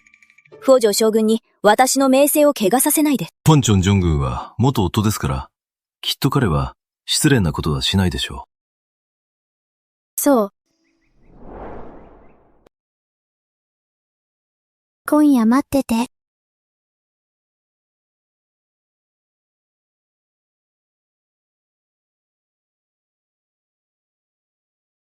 なんだよ、これは、本妻の態度。桐原家長女の名声、もうこれ以上悪くなる。悪いのは彼女の方で、本条将軍の名声を汚した。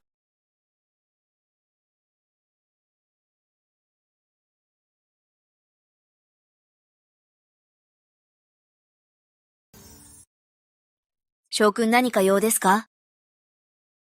小四がなぜ金200両を渡した？あの日以降、また会ったのか？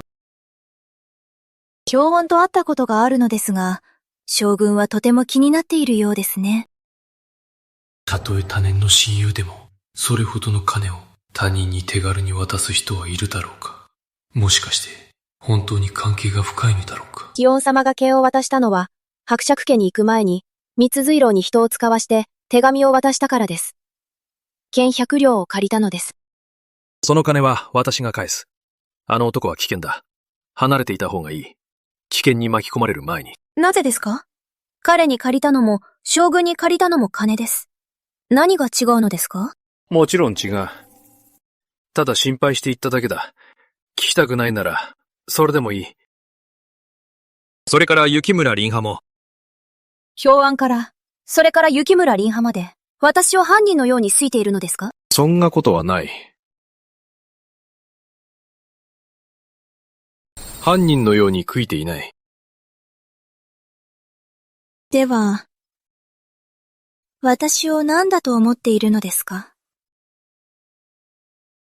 それとも、元奥様？それとも、ふざけるな。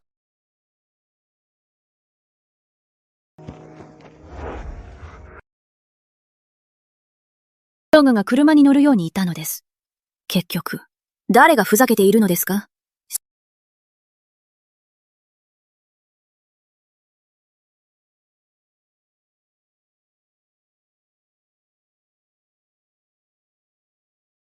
キラお嬢様、聞いたのですが、この車に乗ったと中にいますか？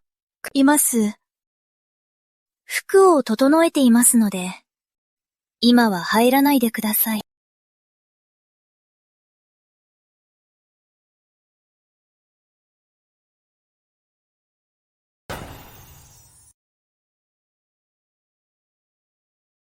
祇園様、こんな大雨で足が痛むでしょう。早くお休みなさい。お体を大切に。今日約束した。ここに来て、治療してくれる。でもこんな大雨。しかも、桐原さんは今日、北条将軍の車に乗った。今すぐ若君のために医者を呼びます。いい。医者は足の痛みを治せるが、この心の痛みも治せるだろうか。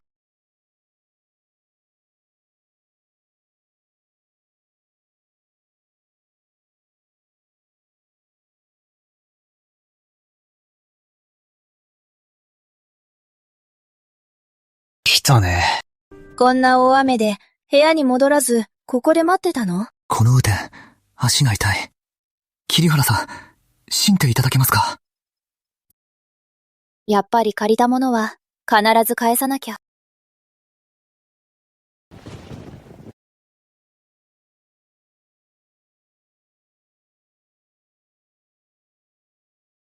今夜、来ないと思った。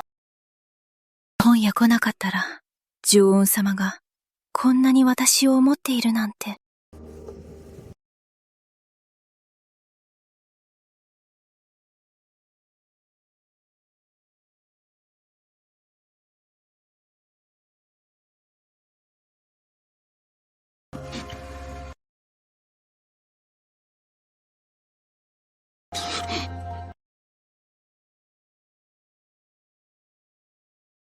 気楽、気楽。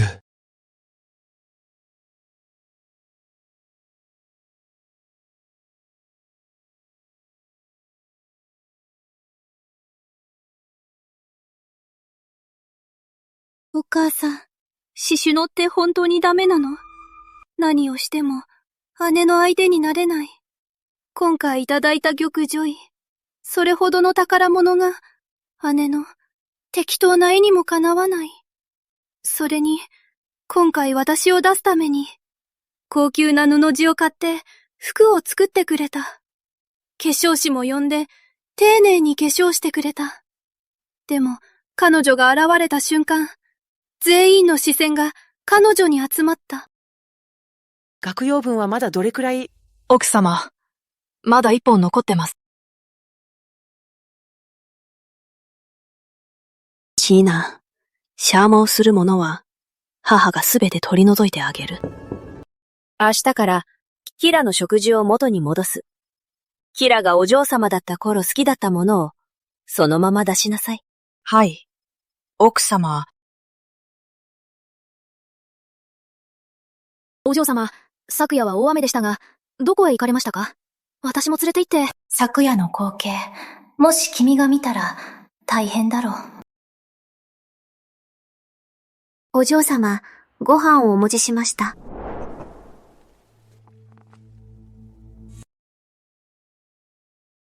今日の食事はなぜこんなに豪華？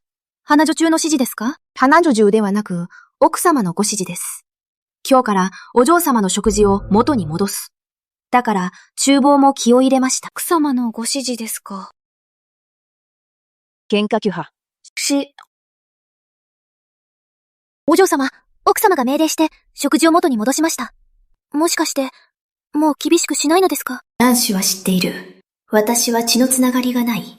本物の娘を虐待した丸2年間。なぜ昔のように接する？なぜ突然態度が変わった？銀の数煮を取ってきて。銀の数煮？お嬢様は、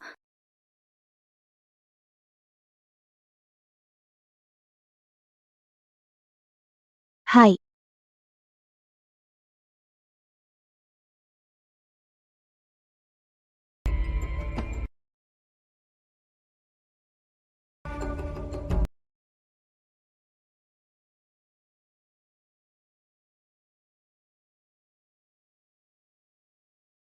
キラお嬢様、この残酷の中に。この毒はどうなるの？羊毛を崩すのか。それとも馬鹿にするの？多分前者だろう。彼女たちの目には、私はもともと頭の悪い馬鹿。もっと馬鹿にする必要はない。お嬢様、これでどうしますか？慌てないで。まず食事を。イガマはこっそり捨てて、人に気づかれないように機械を見て、花女中の口を聞いて、もし彼女が知らなければ、それはおそらく、ルンジの側のルン女中の仕業だ。はい、お嬢様。そうだ。後で玉水楼へ行く。昨日の事前競売会でもらったお礼を取ってきて。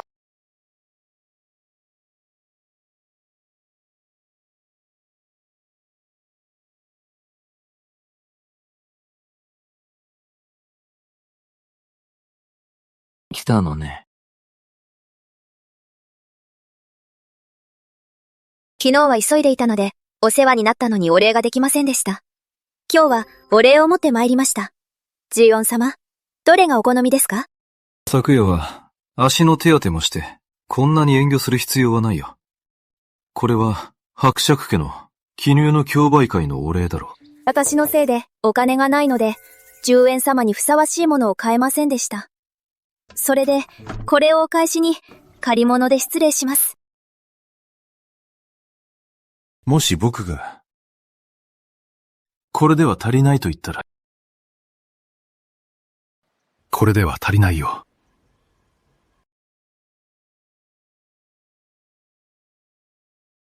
では、今日は、もう誰も入ってこないだろう。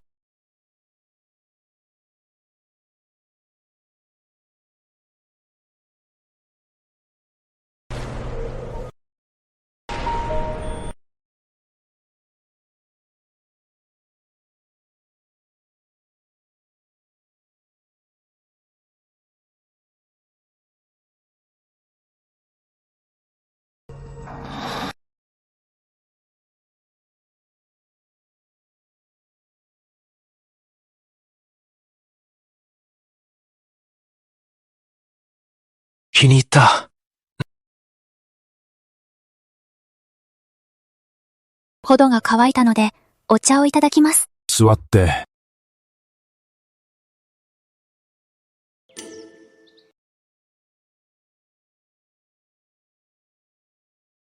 足の病気はどのように？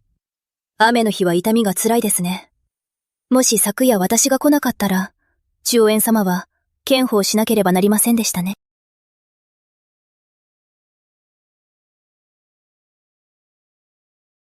私の足は、工事症です。私は湿った暗い、日の当たらない場所で10年過ごした。湿気が骨まで、経絡を詰まらせた。その後、秋から冬に、膝は氷のように冷たい。この頃は、ますますほどく。歩けなくなりました。広報の着手の巫女が、なぜあのような場所で10年も過ごしたのだろう。彼女は医術が足りないので、困っているのだろうか。名医たちは断言した。私の足は治らないと。だから気にしないで、痛みを和らげて、それで十分だ。引き受けた以上、引き下がる理由はない。それに足がカンペ症なら治りやすいです。上園様は200両黄金を私の身を助けたので、必ず上園様の足を治します。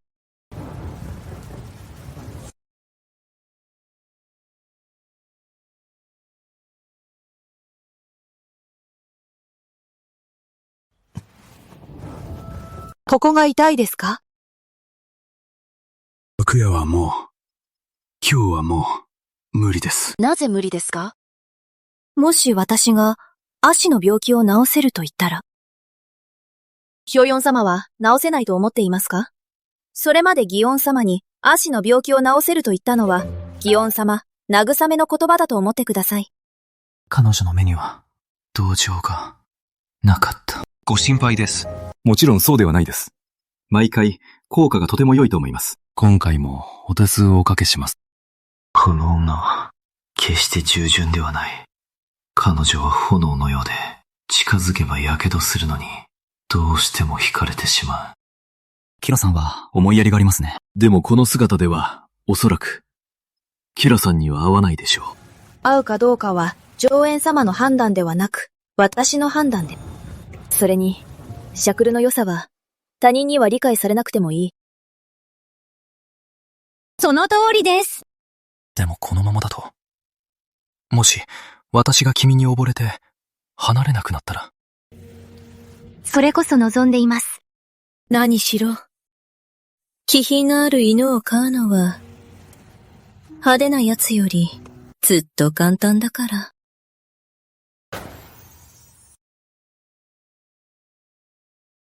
この茶葉は、200金で落札した。大切なものだろう。こんな風に、砕いていいの？大臣を費やした大切なものでも、この茶葉を大事にするのは、古書に記載されているから。砕いて燃やして温めると、三べの症状を治せる。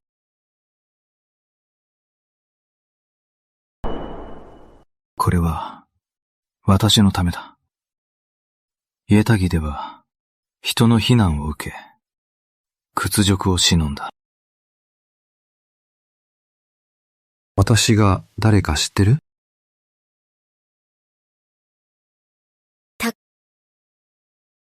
何食間の代金でも会えない紀元様。他に誰がいるの？私は綾宮邸の第七工事、10円、尺だ。私の身分で離れていくのだろうか。何しよう、巫女の身分は常に陰謀と危険を伴う。コツ、こんなに隠して、本当に我慢強いね。この寒気、名妙でできたのね。はい。国王が亡くなると、私は陥れられ、霊乳で10年も過ごしました。思念。大変だったね。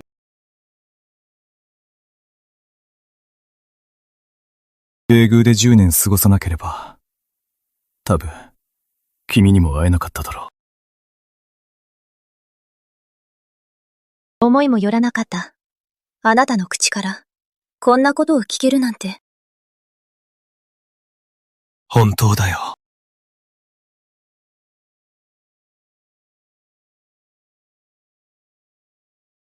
獅子神様、皇太子殿下来ました。お会いになりたいとのことです。会わない。でも、皇太子殿下は今、玄関でお待ちです。何か、和軍の家に他の出口は、ないなら、ピュンを越えるしかないね。塀を越える？皇太子が会いたがっても、こつまれた人の、今、私は彼の対台に座っている。もし皇太子が知ったら、怒って私を切るだろうか。何を考えているの？殿下、初言は嘘を申し上げません。若君は本当にお客様をおもてなし中です。彼は普段は会いませんよね。その方は特別です。今日来ると、若君から特に出迎えるように。方は、桐原家のお嬢様です。なるほど。聞いたところ、桐原家は行方不明の令嬢を見つけたと。その方は優しく礼儀正しく、心も優しいと聞きます。その方ではなく、前の方です。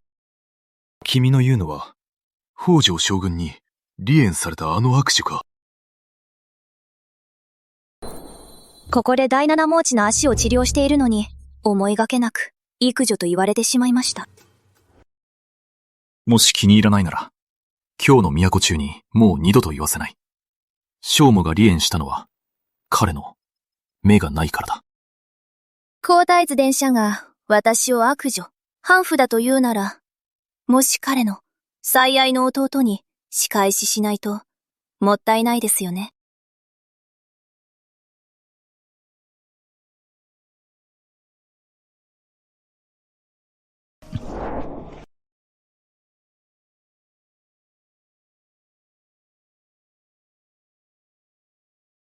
期限よ大丈夫ですか？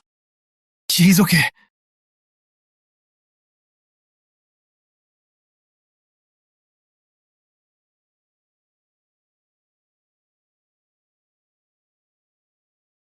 彼女のそばにいると、このように生きている感じがする。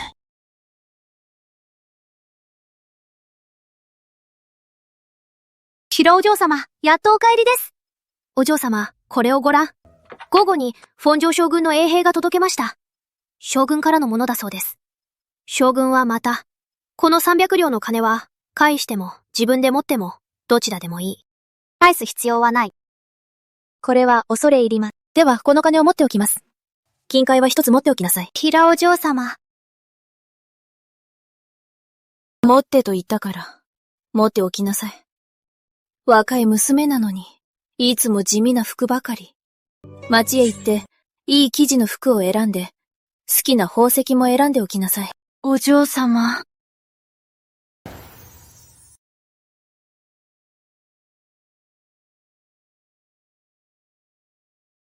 キロウジョ様、今日台所を調べました。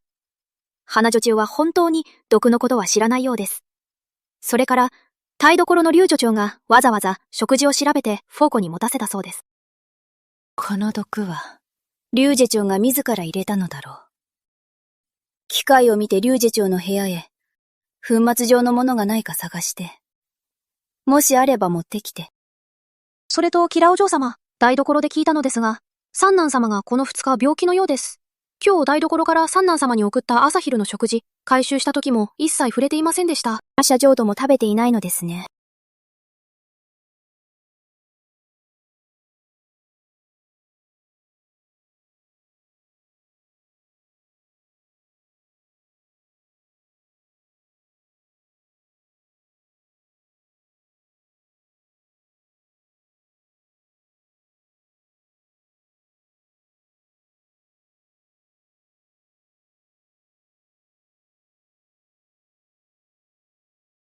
こんなに暑い。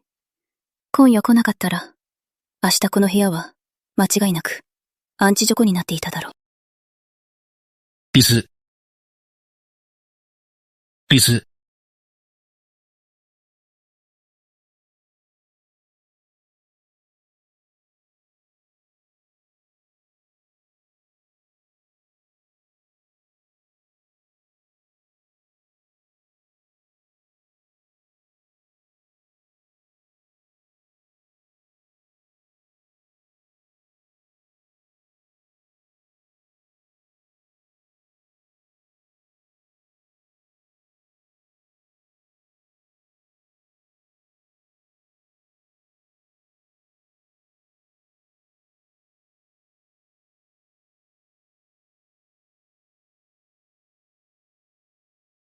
秦野、起きて。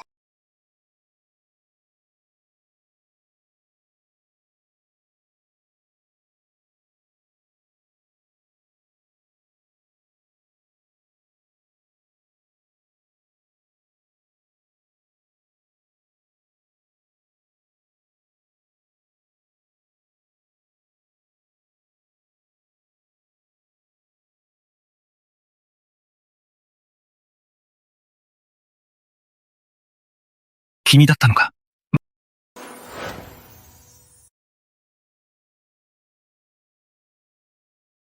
まだ喋れるのか。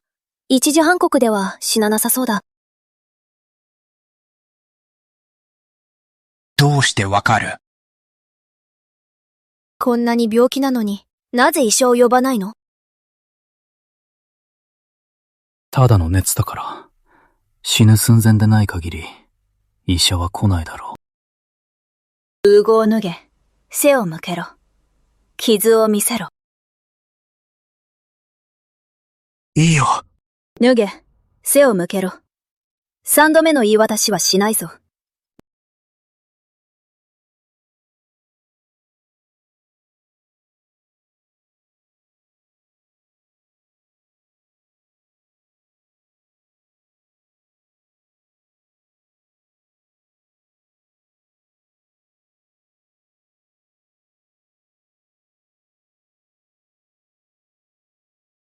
こんなにひどいのに、まだ薬を使わないの？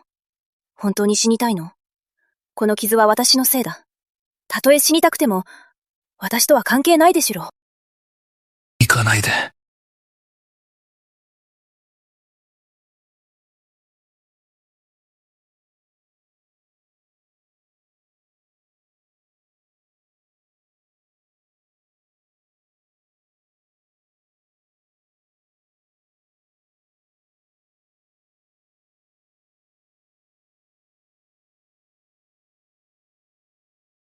体をふぐいなさい。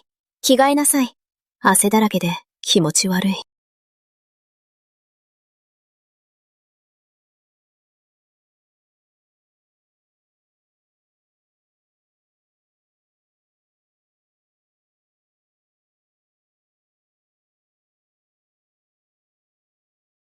動くな。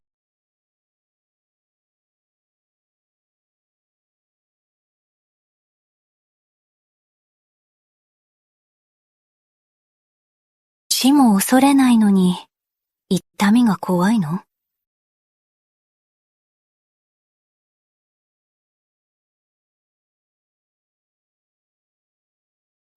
こんなに反応するのは、痛いから？それとも、私のせい？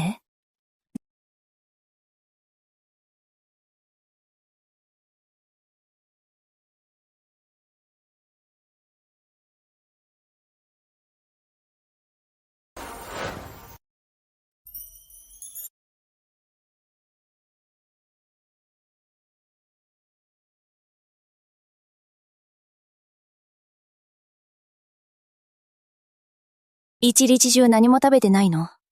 食べ物を持ってきたの。これは全部、ほのかに温めてもらったの。着替えたら食べに来てね。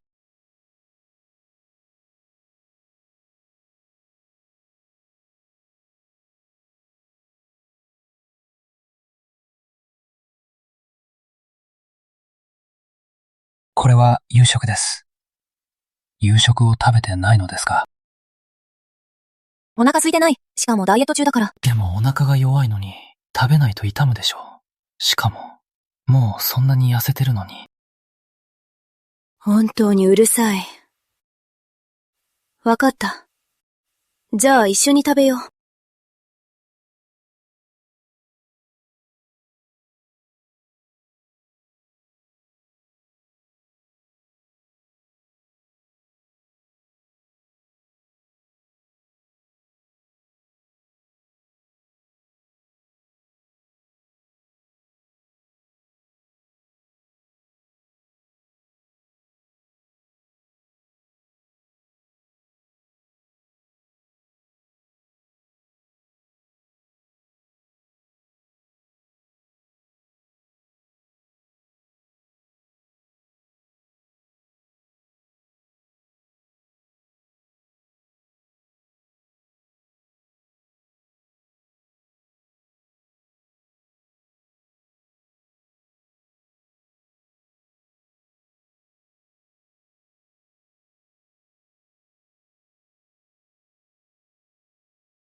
お腹いっぱい。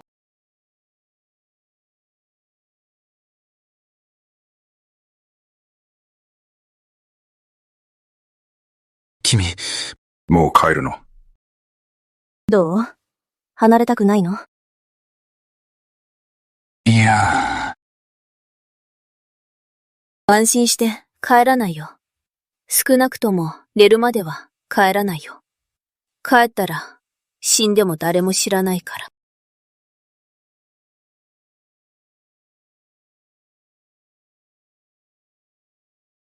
もし、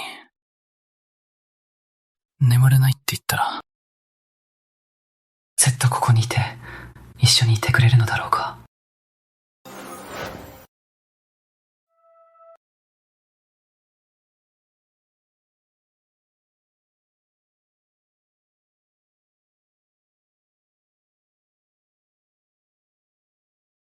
寝ないでここで何を見てるの？来た時、水を飲ませてくれたの？そうよ。あなたって変人ね。喉が渇いているのに、茶碗を口元に持っていくと、口を固く閉じて手まで水浸しにした。じゃあ、どうやって飲ませたの？もちろん、口に含んで、一口ずつ渡したわ。それ以外どうやるの？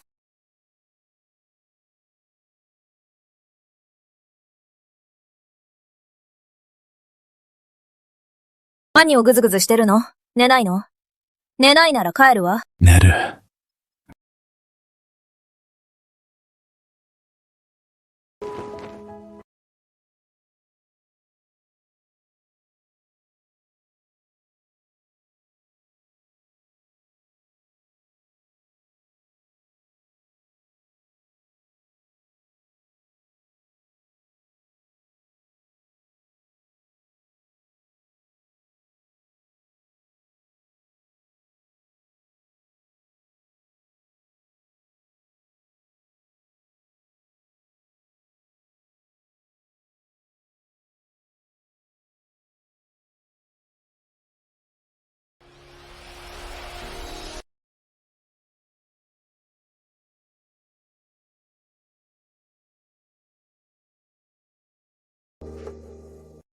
今の私の体温は、ちょうどあなたの布団を温めるのにいい。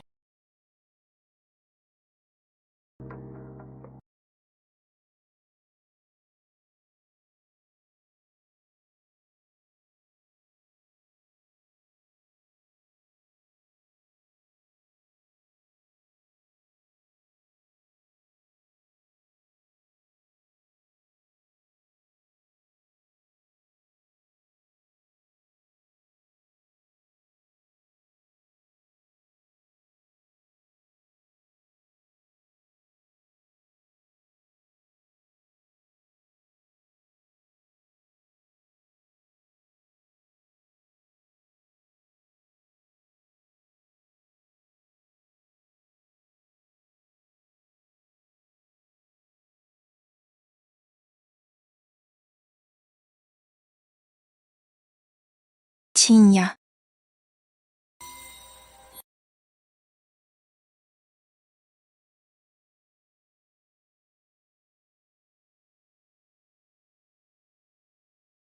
これは何？私があげたもの。捨てたと思ったのに。知るってきた。いつ？はい。余人が竹影邸に来た。あなたが私を追い出した夜。つまり、その時帰ったのは、暗闇の竹林で、これを探したの？どれくらい探したの？そんなに長くない。2時間ほど。結局これを探したの？それとも、私の人になりたいの？私のものになる。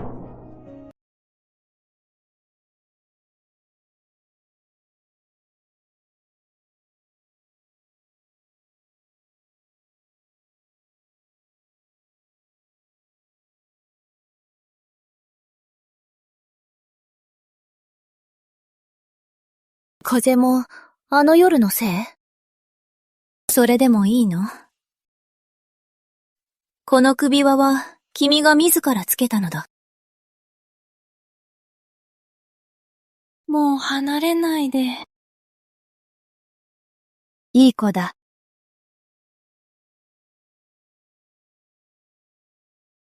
素直じゃない弟は罰がある。素直な弟はご褒美がある。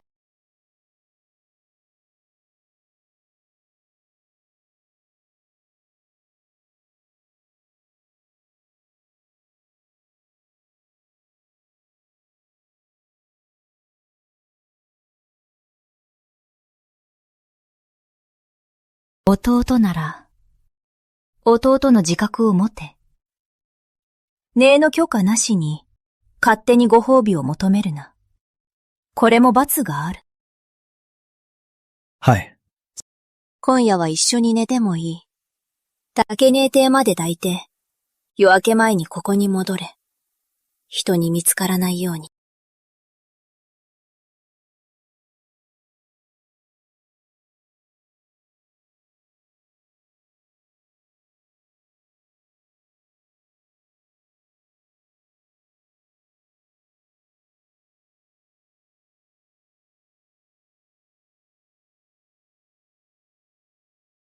お嬢様、見つけました。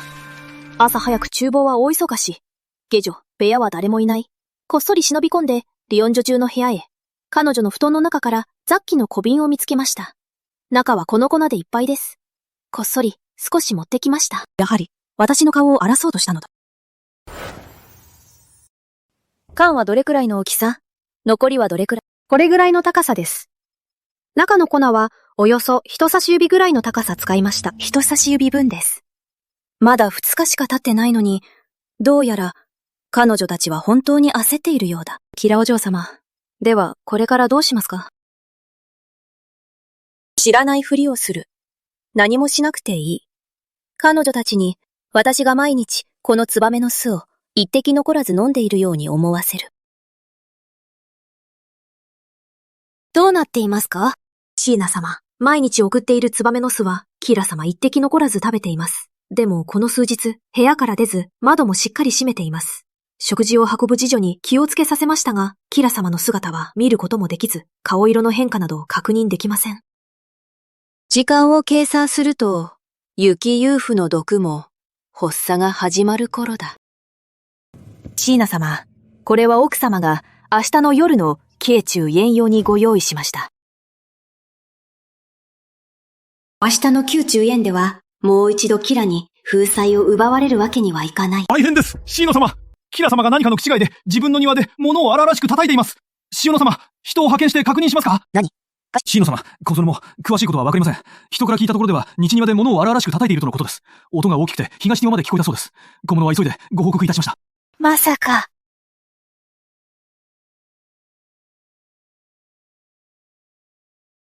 人はいらない。私が行ってみる。キラ様、お怒りをお収めください。キラ様。今の私こそ、桐原家の正室の娘、桐原キラなど、偽物など恐れる必要はない。姉さん、何をしてるの？元気な部屋が、どうしてこんなに壊れたの？やはり、雪遊夫が聞いたのだ。何しに来たの？私の笑い物を見に来たの？姉さん、どうしたの？私も知らない。3日前の朝、私の顔にこんなものが出始めた。だから部屋にこもっていたの。疲れただけだと思って数日で治ると思ったのに、どんどんひどくなっていった。桐原志具の、君の仕業だろ？君は私を恨んで何かしたのだろ？そうだろ？姉さん早く手を離して。私は何も知らないの。どうしてこんな状態になったの？まだ演じているのか。キラ、生意気を言うな。これは一体、元気な顔がどうしてこんな状態に？お母様、娘の顔に今発疹ができています。彼女だ。桐原志吾野が娘の食事に毒を盛ったのです。お母様、娘はお母様の字の娘ではないけれど、でもお母様のもとで育てていただいたのです。娘の顔がこんな状態です。お母様、必ず娘の味方をしてください。やめろ！桐原家全体、食事には目が光っている。君が勝手に中傷する筋合いはない。多分君自身が何かに触れたのだろう。それでこのようになったのだ。早く次女にここを片付けさせろ。今後も塩野を中傷したら私も容赦しないぞ。でも母様、私の治療も手配してください。今日は家の医者に診てもらったのですが、医者はごまかして原因も言えなかったのです。それで怒って物を壊したのです。家の医者がわからないなら大したことはない。2、3日で自然に治るだろう。家の医者が無能だからです。宮野義医は腕がいいです。母様、私を連れて行ってください。義医に見てもらいたいです。もしこの発疹が治らないなら、私はもう生きていられません。馬鹿げている。君は今何の立場だと思っている？航空は君が勝手に入れる場所だと思うのか？マー様、明日のおばのお誕生日会に、ニを連れて行きましょうか。もし5位に見てもらえれば、ニネも安心できるでしょう。シナ君。シーナも成長したのね。雨子に包んで攻めるのも覚えた。この邪悪な女、やっと報いが来た。出しゃばったから。これでもう誰も君を見ないだろう。母様、ネを連れて行ってください。やっぱり塩野ちゃんは優しい。母様、お願いです。母様、結局のところ、ネは桐原家で育ったのです。母様もネが苦しむのは辛いでしょう。姉の顔がこんな状態で私も気の毒です。シーナちゃん、本当に優しいですね。以前はあんなことをして、私の悪いです。これからは仲良くしましょうね。わかった。明日は一緒に宮中へ行け。母ちゃん、ありがとう。行こう。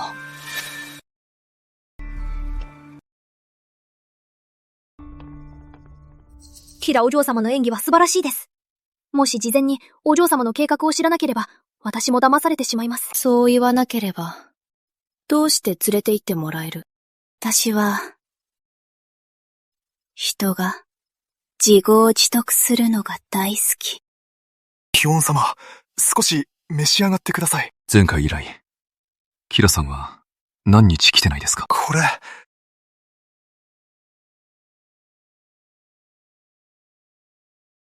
満月輝く。思えば、幾人照らしたか覚えぬ。多分もう忘れているだろう。もしまた来たら、扉を開ける必要はない。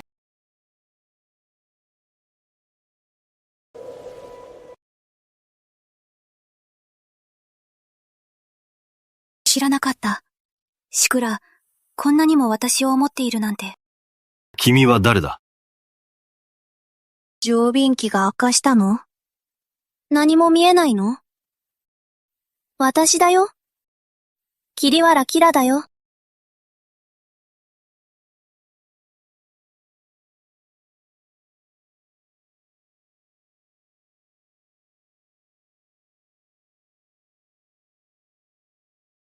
久しぶりだね。来たのにベールをして。私をからかってるの？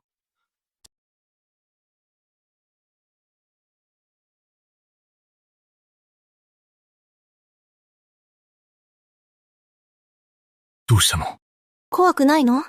この怪病は伝染するのよ。もし私にもうつって、あなたの痛みを分け合えるなら、それでも価値がある。痛いの？今から語彙を呼びます。語彙は呼ばないで。もし呼んだら、私の計画が全部台無し。どんな計画で顔をこんな風にした？コードの中は危機いっぱい。桐原家の偽令嬢の私は、さらに危ない。職が戻りたくない。第七工事に戻れないなら、私は一人で、三重中に入り、自分の道を切り開き、大木を探すしかない。女が戻りたくないなら、戻らなくていい。わかってる。今回来たのは、一つ借りに来たの。何を借りるの？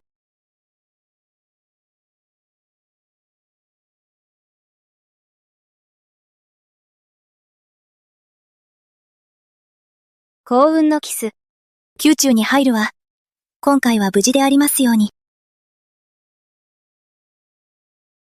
もし足が不自由でなければ、堂々とあなたの前に立って守れるのに。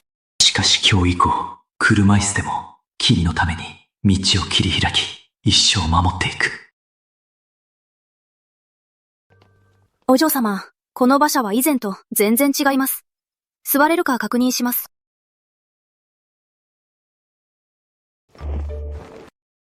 この馬車は汚れても破れても、どうしてキラお嬢様に座らせるのですか？自分を本物のお嬢様だと思ってるのか？京中に入れればそれでいい。この馬車でも不満なのか？その下僕、何の態度だ？キラお嬢様は。やめよう。思いがけない。こんなに辛抱強い。本当に成長しました。どんな下賤な者が私の前で生意気を言う。さっさと乗って車を運転しろ。それとも、もう二度と乗る必要はないのか？はい。この時点で車を変えても間に合わないでしょう。とりあえず座っていただけますか？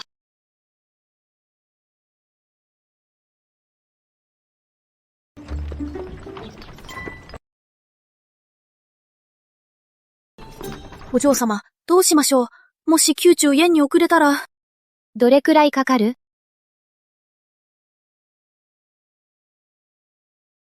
やっとのことで、ついに復讐のチャンスが。止まれ。桐原茶長女だな。何をして道端に立ってる？知君様、我がお嬢様の馬車が急に故障しました。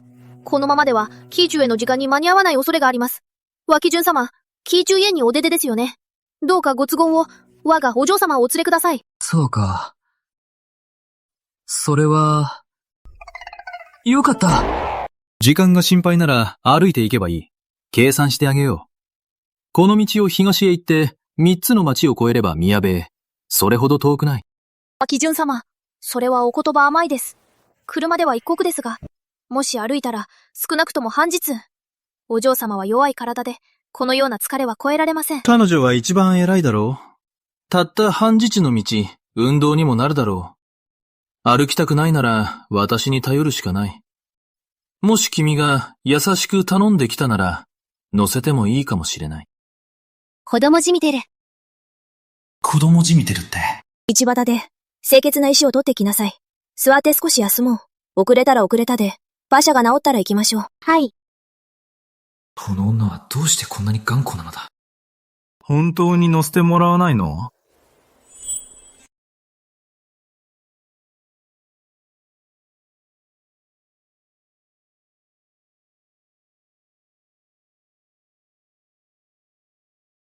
これから殴るのでは。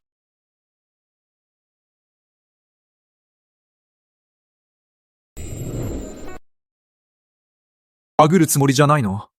まさか。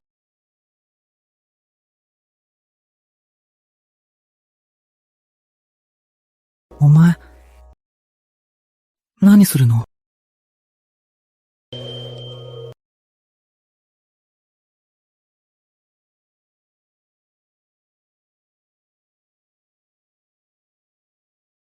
触ってる。手、柔らかい。女の子って水作り。どうして腰細いの？手も柔らかいの？さっき、若君様の肩に霧の葉が落ちていたので、取ってあげようと思ったのです。私が見間違えた？何を緊張してるの？若君様は触るつもりだと思った？誰？緊張してない。それに、触ってほしいわけない。勘違い。福助、行く！急げ！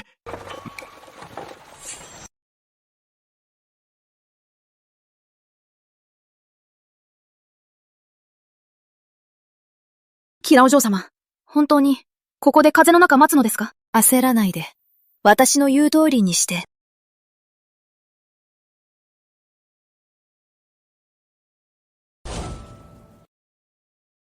若君、本当にこれで行きますか？桐原家長女を置いて。彼女のことなんかどうでもいい。ゆっくり走れ！なぜこんな速さ！吐きそうだぞ！早い？これって、待ってるの？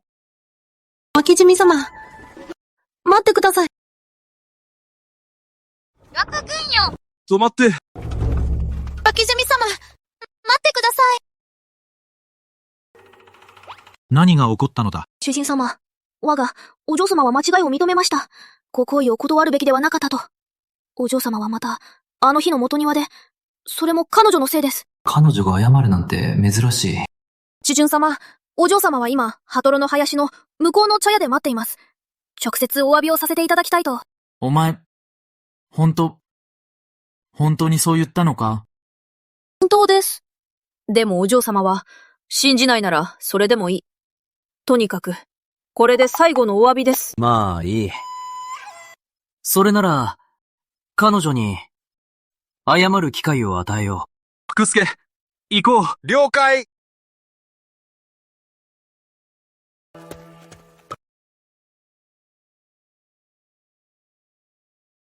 楽君様、この林は鳥の声も聞こえないです。茶屋があるようには見えません。確かだ。普通の人なら、茶屋なんか林の中に開けないだろう。中国語は？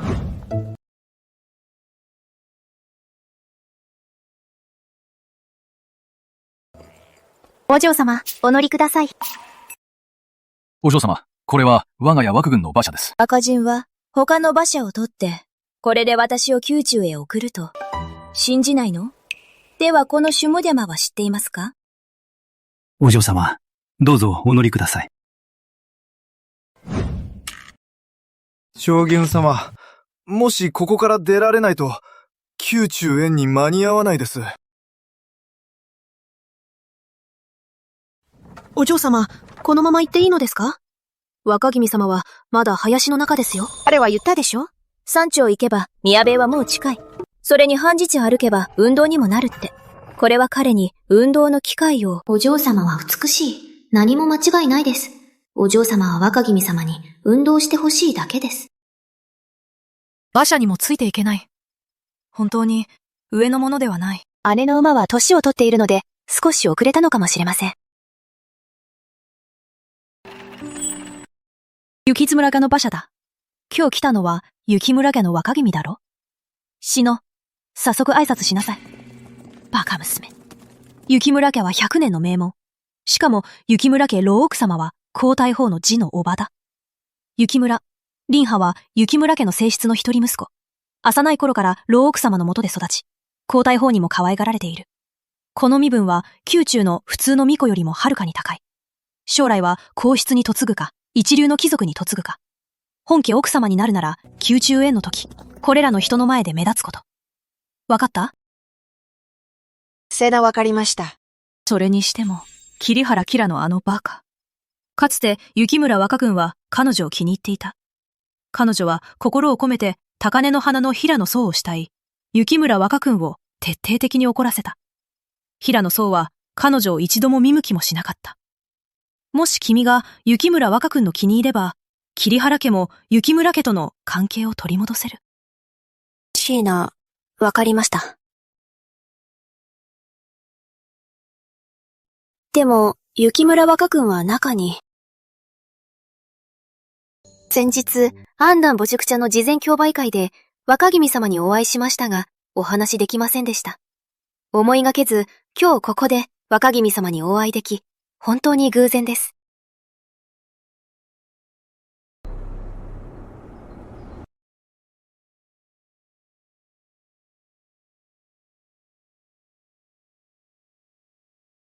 残念だね、シオノ。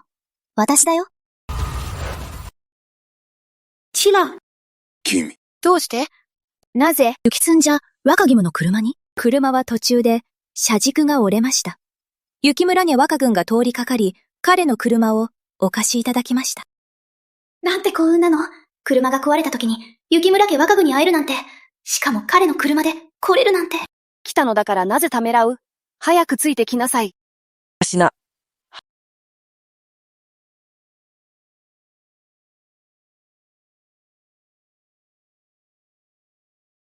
はいはい。陳よ。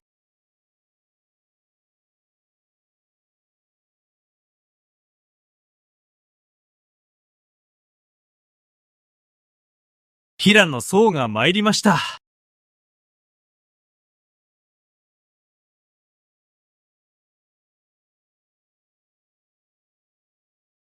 平野はよく青を着る。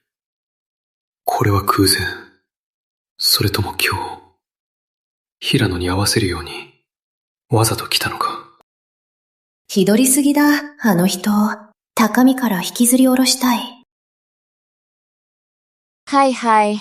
みんな相手にしないのね。桐原キラ！君は私を灰の林に騙し、自分は私の車で宮中に入った。なんて厚かましいの！それから、私の直兵は君が取ったのだろう。私の直兵を取って、車夫を使えたのだろう。返せ！自分自身が言ったでしょ？たった1時間もない道ですし、ちょっと歩いて運動にもなるでしょ？君のためなのよ。なるほど。あの馬車は、キラが騙し取ったのか。しかも人を騙したのに、これでも悔い改めない。姉さん、朱木村若君と仲良しでも、どうしてこんな風に若君を扱うの？馬車を騙し取ったのはまだしも、なんと若君の身につけた守護玉まで盗んで？これは本当に行き過ぎです。私の意見では、姉さんは早く、守護玉を若君に返して、謝罪した方がいいです。十君はきっと、私が思いやりがあり、キラとは違うと思う。お前は何者だ？彼女が騙したのは、お前の知ったことか？お前が口を挟む資格はない。やはり本物の桐原家の娘だが、雪村若君、全く顔を立てていない。私ならば、この桐原家の娘は余計なお世話。桐原キラがどんなに厚かましくても、雪村若君とは幼馴染の仲だから。どんなに喧嘩しても、二人のことだから。突然口を挟んできたから、嫌われるのも当然。シーノが、失礼しました。ナコジンは何をしているのですか？シジノちゃんは善意で君のために話したのに、なぜこんなに毒舌なのですか？知り合いでなくても、体裁は考えるべきです。お前も出てけ。俺のことは、お前が口を出すものではない。牛ペイを返せ！返せ！キラさんも来ていたのですか？100ペイを返せ！取れれば君のものだ。来いよ。返せ！一人は薬を盛られ、結婚詐欺の元夫。一人はかつての恋人で、街中で騒ぎを起こした元愛人。一人は幼馴染で、今では敵同士の相手。やめなさい。関係がややこしい。元夫、元恋人、幼馴染、一堂に会した。10円がいないだけだ。霊光地皇后陛下。リフィ天下乗りました。山ペイが欲しいでしょ？つわれ。誰が君と同席する？どう？この曲ペイはいらないの？じゃあ、捨てるね。守護殿を取り返したら、絶対に彼女を許さない。今までの恨みを一括清算だ。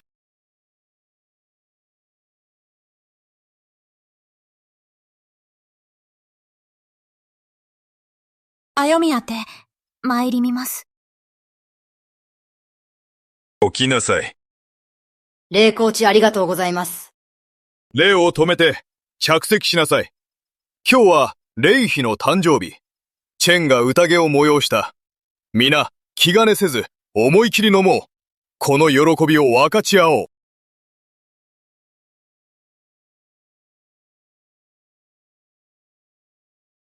返せ。怒ってるね。怒らない。君が、バカのように、林の中で騙されたわけではない。俺だ。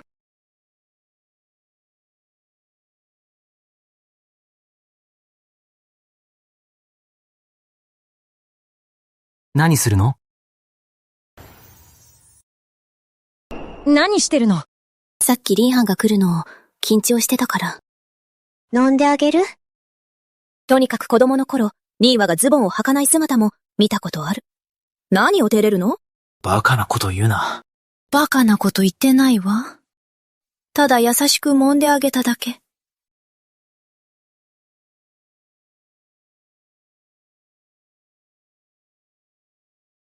どうしてこんなに汗？暑いの？お茶でも飲む？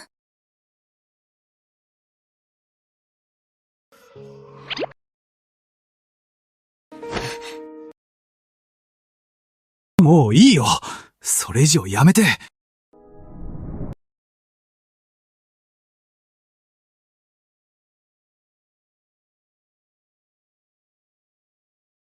暑い。なんでこんなに暑い？きっと彼女が何か入れたのだ。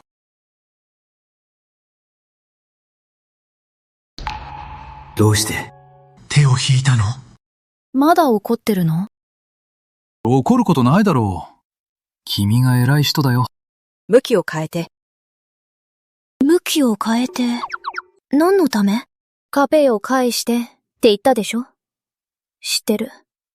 お母さんからの形見だもの。大事に保管してたわ。向きを変えて、結んであげるわ。まあ、わかってるな。多めに見てやるから、これ以上責めないよ。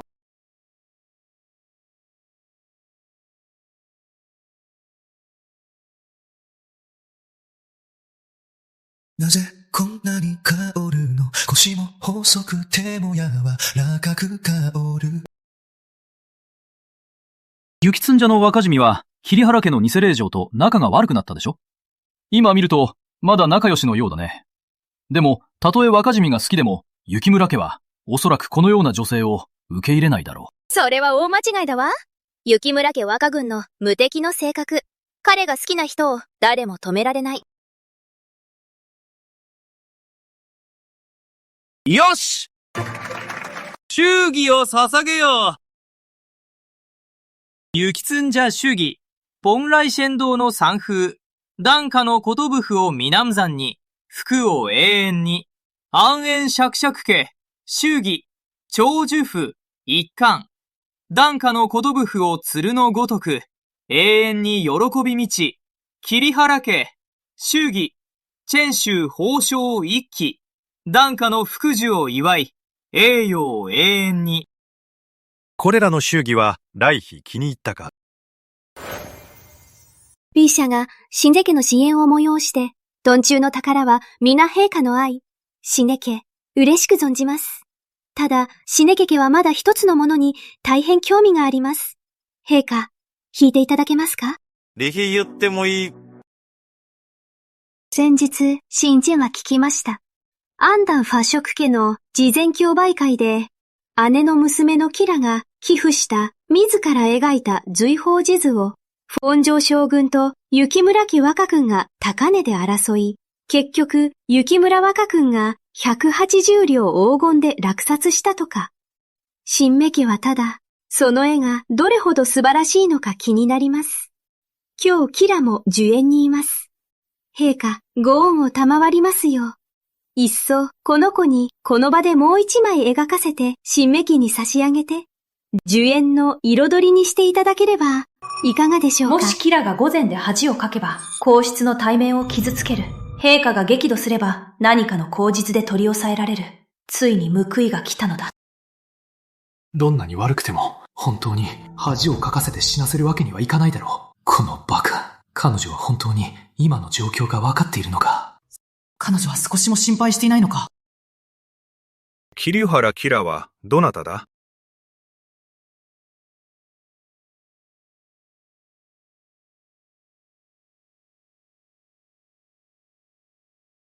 桐原キロ。B 社に御礼申し上げます。なぜベールをかぶっている？ B 社。陳乳は先日風邪をひき、恐れ入りますが、病気を他の方へ移さないよう、ベールで顔を隠しております。陛下、ご容赦ください。レフリーの言ったことは本当だろうか？チェンも見てみたい。100両黄金で取引された理宝数珠がどのような死因か。キラ、チェンとリフィーの前でもう一枚描いてもいいか？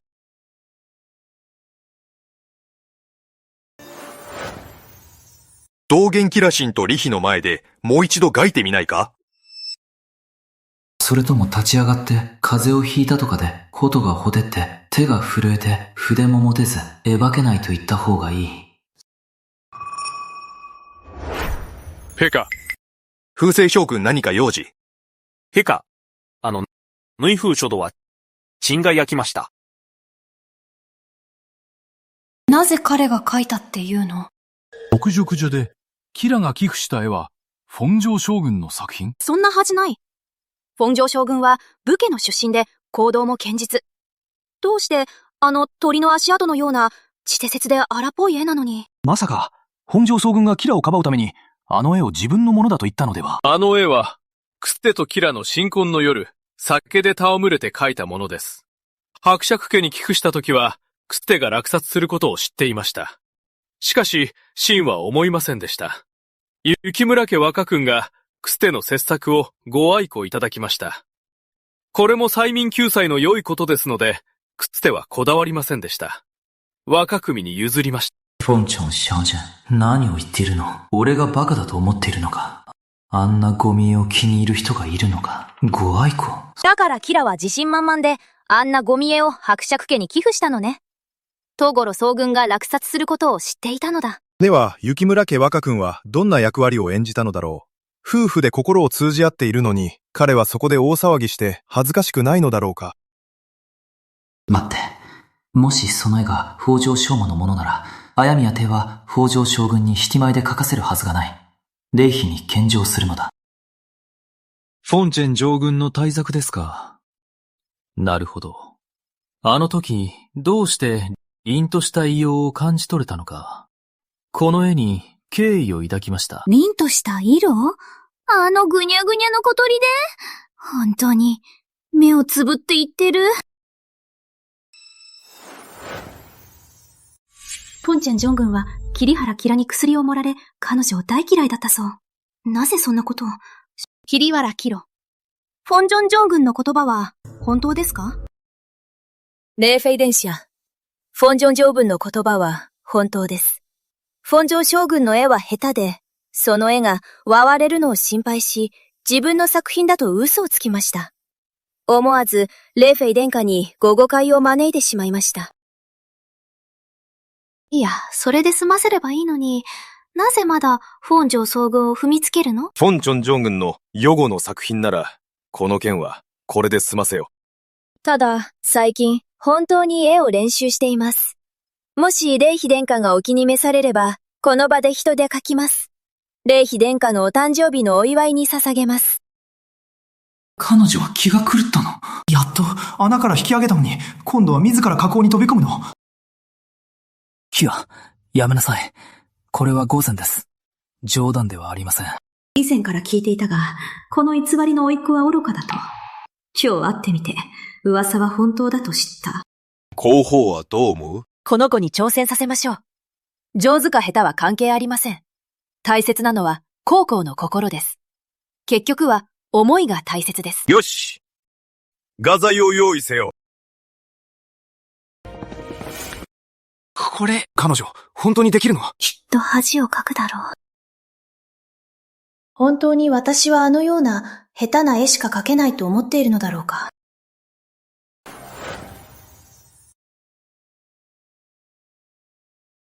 あの偉そうな態度、まるで画の達人みたい。では見てみよう。一体どんな下手な絵を描くのか。タムイ姉さん、そんなことを、もしかしたら、キラ姉さんに新しい才能があって、レヒ殿下に驚きをあげたいのかもしれませんよ。アミャで、チンユ、書き上げました。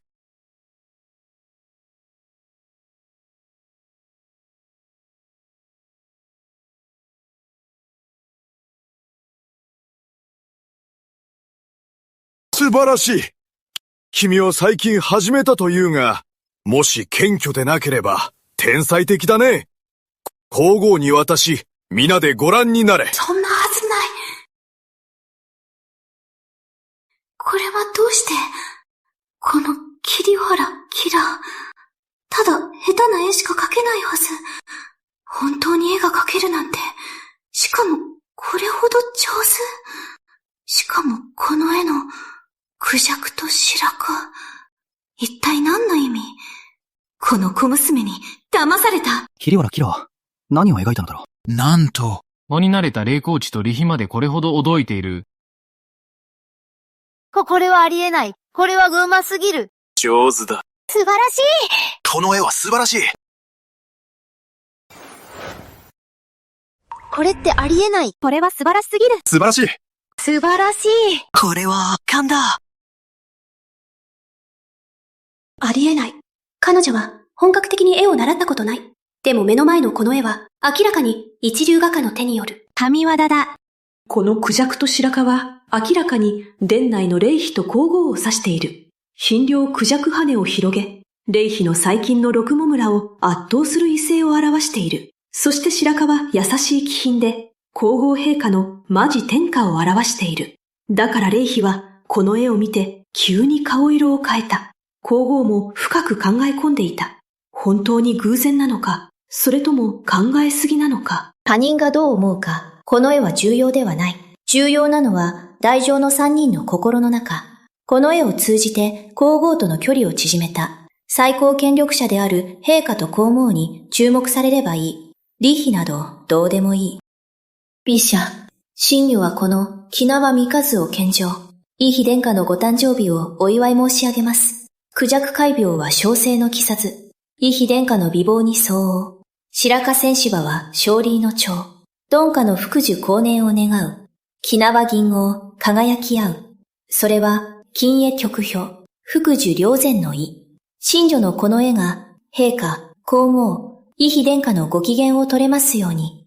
もし神女のこの絵が、つながい点があれば、イヒ殿下にご指導をお願い申し上げます。何を指摘？もし不機嫌を表せば、皇后への不敬だ。それに、陛下はさっき、この絵を褒めた。ヒラ、アイジャは知らなかった、君のこと。これほど絵が上手なのね。君の子は、若いのに、高強で、筆も秀で、ご褒美。君に賜る、唐酒膳一つ、和田玉如意一つ、さらに、食折寿丹、桐原家へ送る。陛下用命です。陛下ありがとうございます。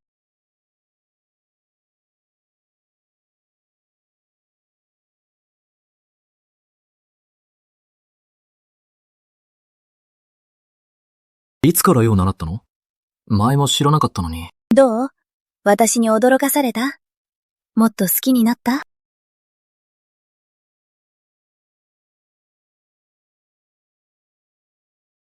君、なんでこんなに厚かましいの？誰が君のような悪女を好きになる？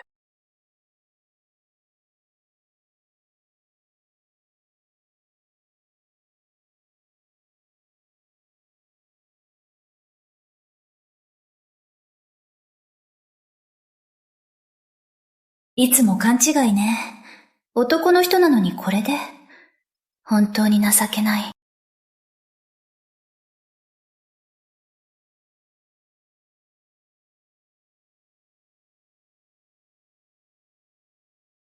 月見台へ移動します。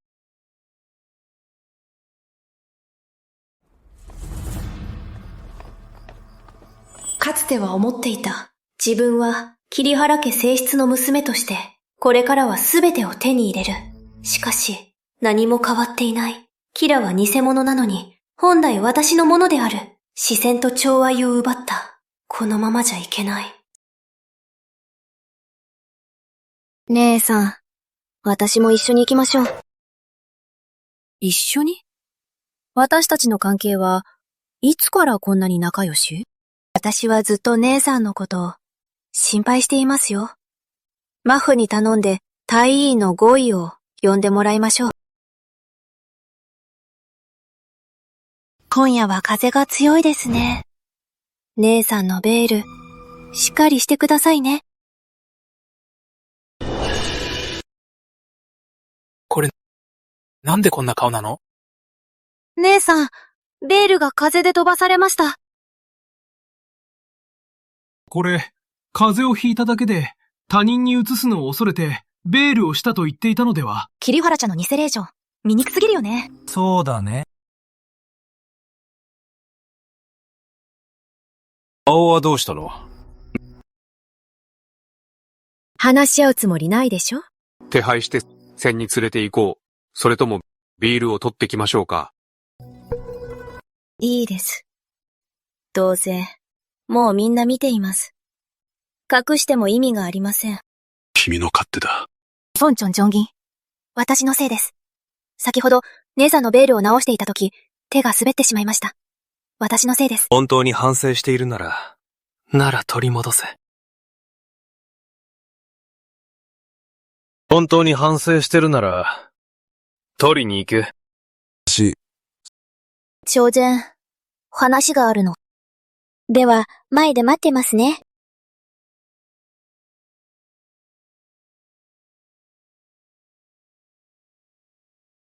しない。気楽の顔はどうなったの？私も知りません。数日前の朝起きたとき、峰の顔に急に発疹が出ました。昨日母に頼んで、今日の宴が終わったら、宮の医医を呼んで、峰の顔を見てもらうことにしました。ただ、何か、伝染病ではないことを祈っています。キーノ、本物の令嬢なのに、本当に心が優しいですね。君。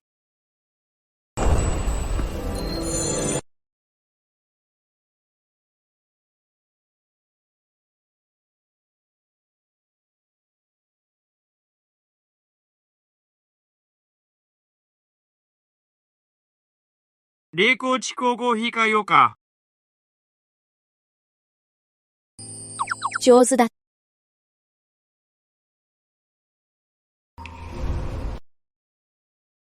冷光地批か。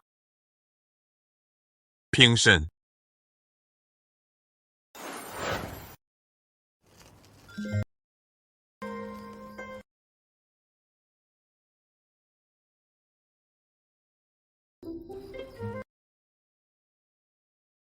巨体が安泰で、六持ちが和やかでありますように。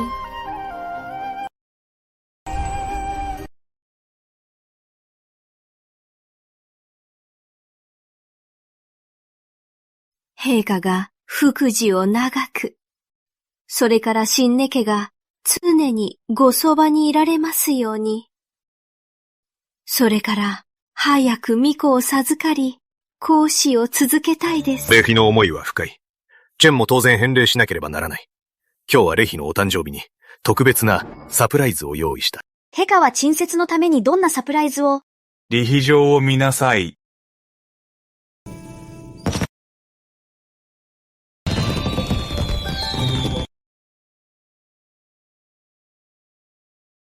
本当に美しい。美しい。本当に大きな花火。綺麗だ。これは天井の景色。素晴らしい。美しい。素晴らしい。これはペルシャ国から献上された星梅花火。チェンが特別に用意したものだ。リヒ、ゆっくりとご覧なさい。広報 B 社。新入が聞いたところ、このペルシャの花火は美しいものの、打ち上げ時には危険も伴います。陛下、少し後へください。心遣いがいいわね。でも、この顔はどうしたの？広報 B 社。新入の顔は、実は、事情があります。その理由は、今はお話しできません。女の子だから、急に顔にこんなに発疹が、きっと慌てたでしょ。もし必要なら、ウェテが終わったら、ゴイを呼んで見てもらいましょう。それなら安心です。ありがとうございます。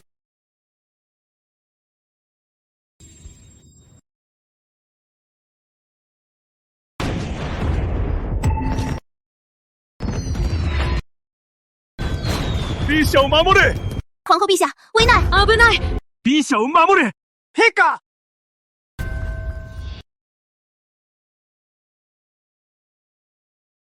もしさっき、彼女が急いで押した、思いもよらないこと。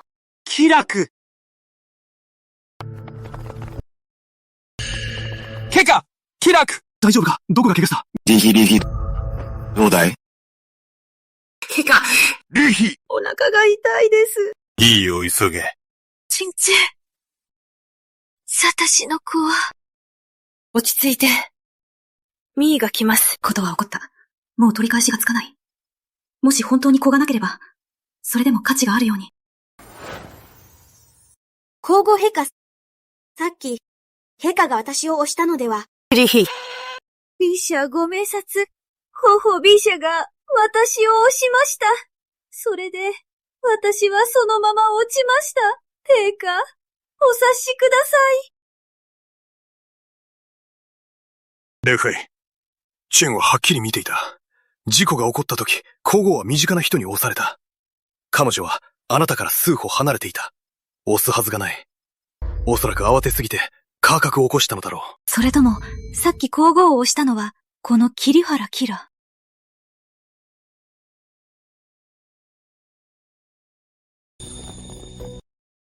B 社、参りました。早くレイヒを昭和殿へ運んで診察せよ。もしレイヒと皇孫を救えなければ、隊員全員、一緒に死ね。 B 社、ご足ください。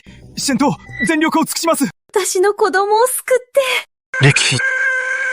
B 社はレイヒのそばにいて、今日の事縁が急変しましたが、私が処理いたします。よし、皇后、お手数をかける。レイヒ。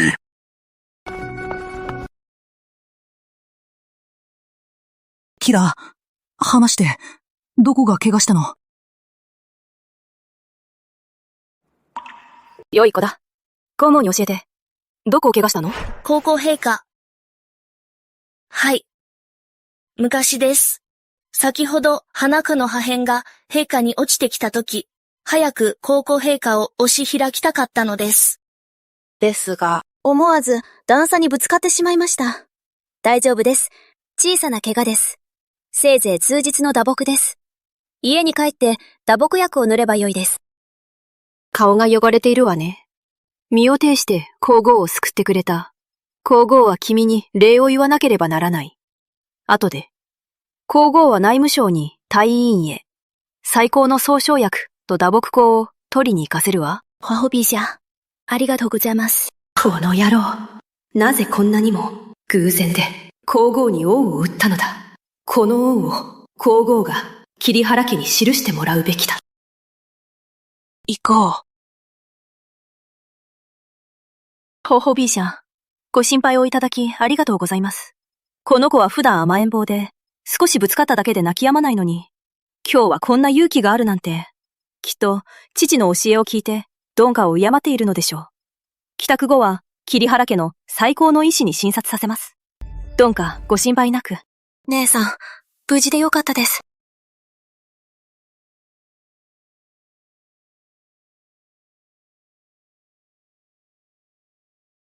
これは一体何？皇后陛下、これは。動かないで。顔を拭いてあげるわ。これ。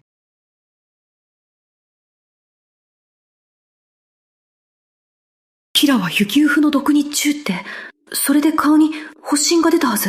なぜ発疹が拭い取れるの？彼女は毒にチュってない。毒にチュってないのになぜ毒にチュったふりをする？キラ、キュンの顔の発疹は、すべて絵の具で描いたものだ。これは一体何なの？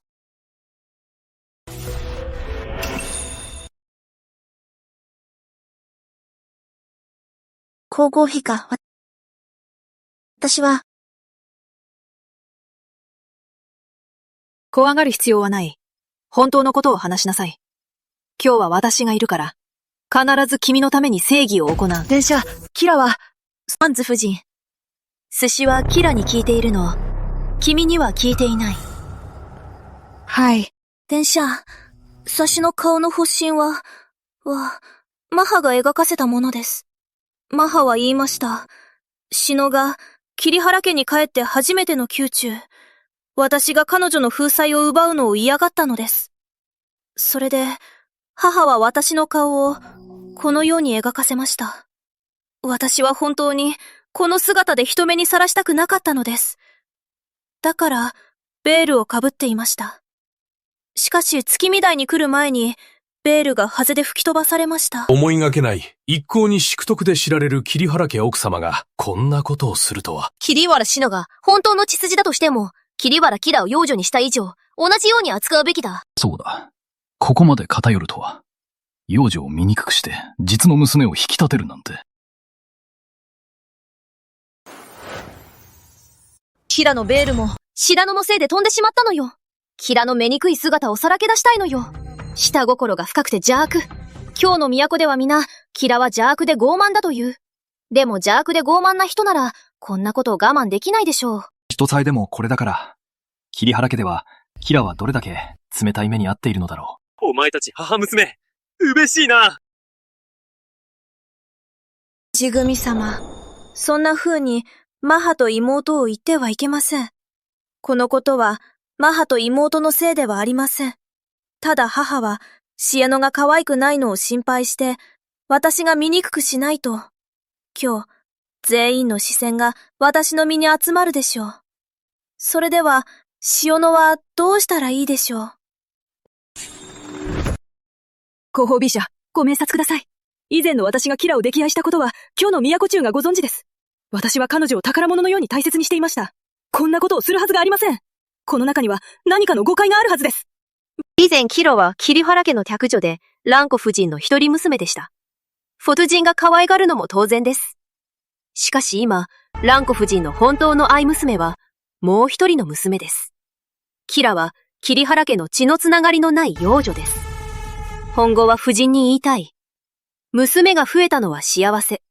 公平にできなければ他人の笑い物になる。皇后陛下のご教師、熱心に噛みます。二人の娘をしっかり育てます。今日の宴は、これで終わりましょう。皇后陛下お帰りください。どうだい？立てるかな？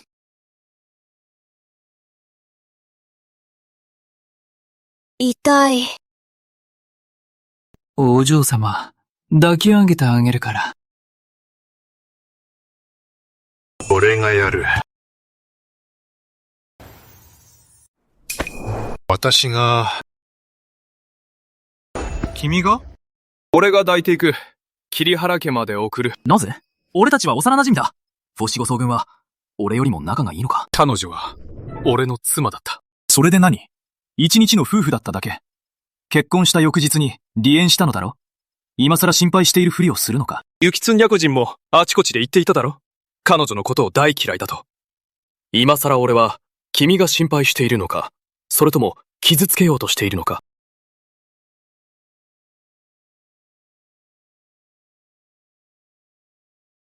風星教軍が尊者勲章はないで、それより道元さんの意思を聞いたら、どちらと行きたいか。言ってもいいですか？もちろん。でしたら、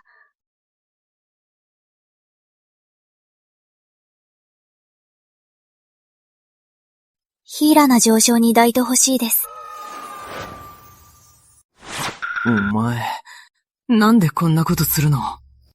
結局俺が、同化師だったのか。誰に抱かれたいのか勝手だ。もうお前のことは知らない。では、平野チンは断ります。また、チンは文官です。体力が足りません。この件は、本庄将軍の方が、春よりも適任です。昇進、氷也が抱いてくれない。本当に恥ずかしい。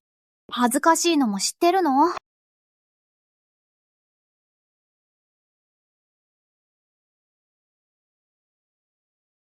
いや、平野上層が断ったのに。まだ抱き上げるの？上の方がもっと恥ずかしい。心配しなくていい。自分の対面のことは。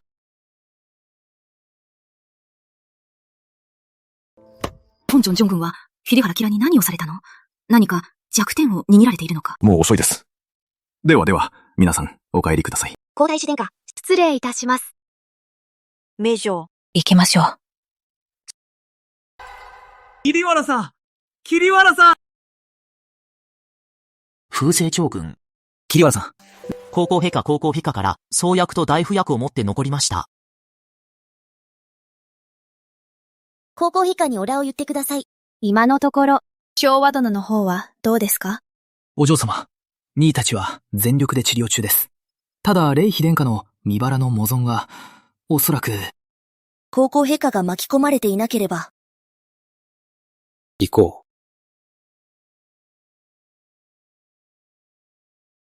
原作では、李妃が子を失ったことを口実に、皇后が押し倒したと風告。綾宮帝を激怒させた本印を取り上げました。それが皇后が祖先帝に嫌われ始めたきっかけです。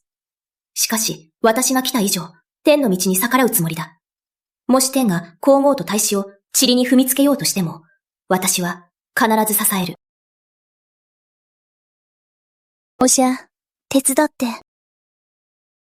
では、送りましょう。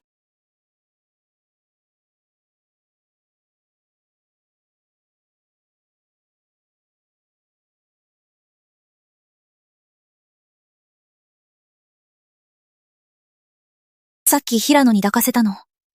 将軍、怒ってないの？傷を見せて。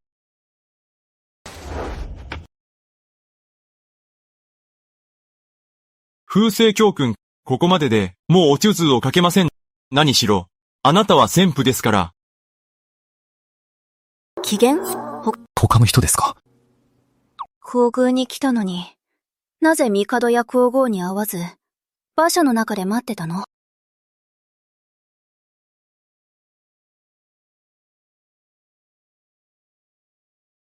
私は、彼らのためではなく、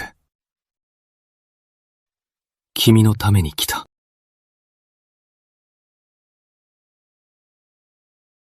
痛い。もうこんなことしたくない。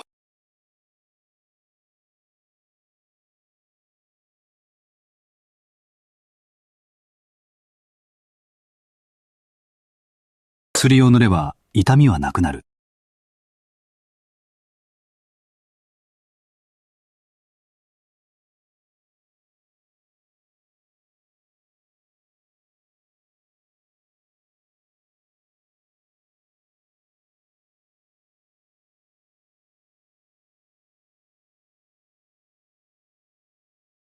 自分を噛まないで。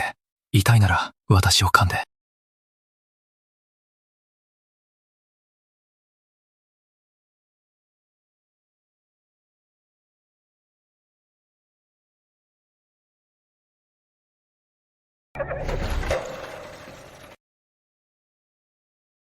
お嬢様、やっと帰ってきました。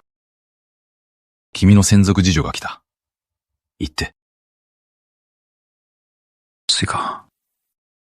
送ることができないかもしれない。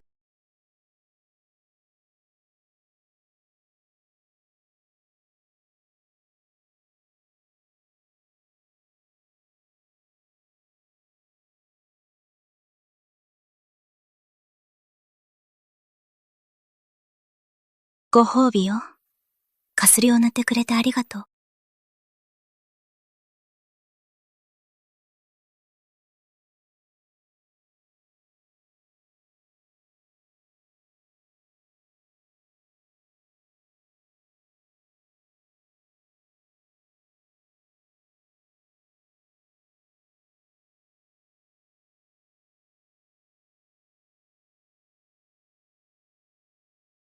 欲張り。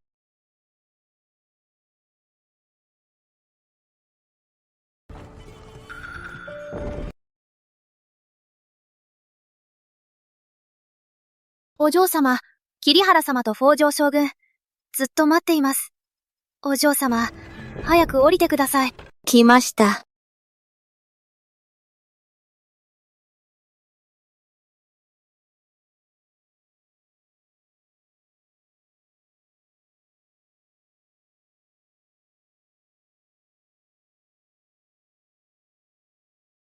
しつこいな。紀元者は足が不自由です。と私に任せてください。結婚翌日に離縁状を渡したのになぜまた彼女のそばに寄り添う。こんなにも親しげな口調で君にふさわしいのか。本鎮純銀は姉とは関係ありません。もっと離れた方がいいです。姉は怪我をしています。私が抱いて帰ります。間違いなければ彼が初めて自発的に峰と呼んだ北女と祇園がいたからだ。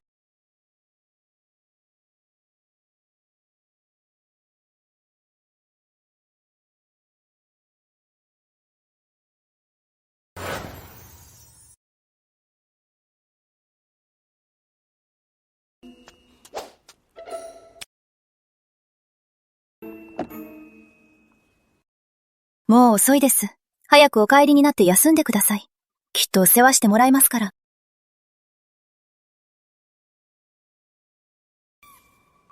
氷舞は夫婦よりもずっと強い関係だ。君たちは永遠に、私とキラの関係にはかなわない。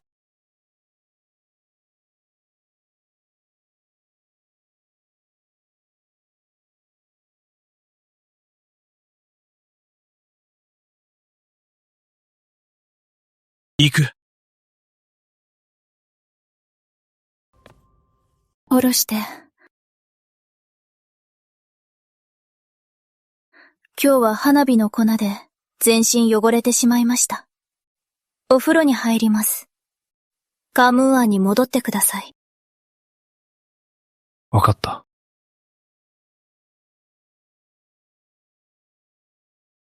湯を沸かして。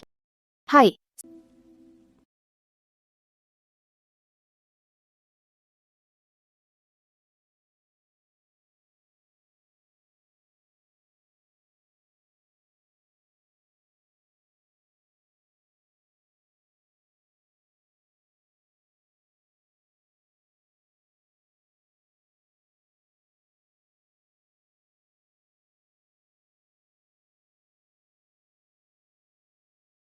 平お嬢様は美しすぎます。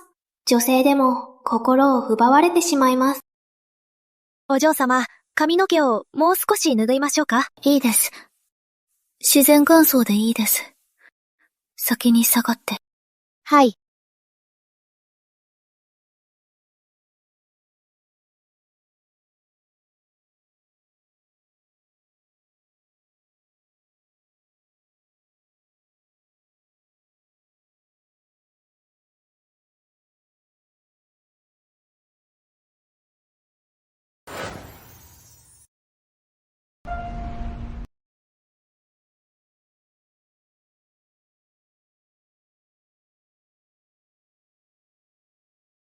何をするの？ついた方がいいよ。風邪をひかないように。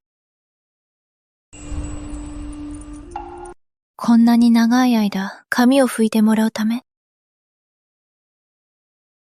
いいえ、傷を見たかった。ひどいのかな？それほどでもない。演技だったの。でも、見たいのなら、どうぞ。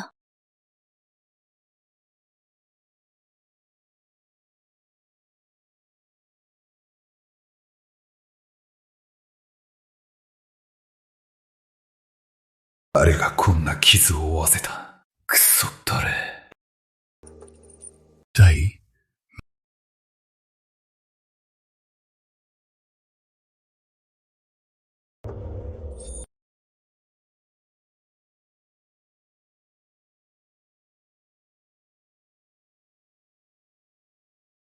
これなら、少しはいい。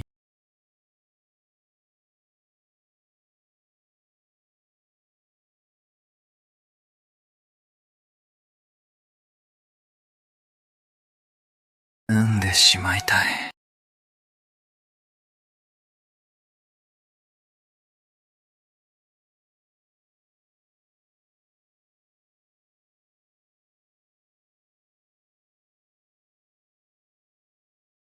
続けて、上へ。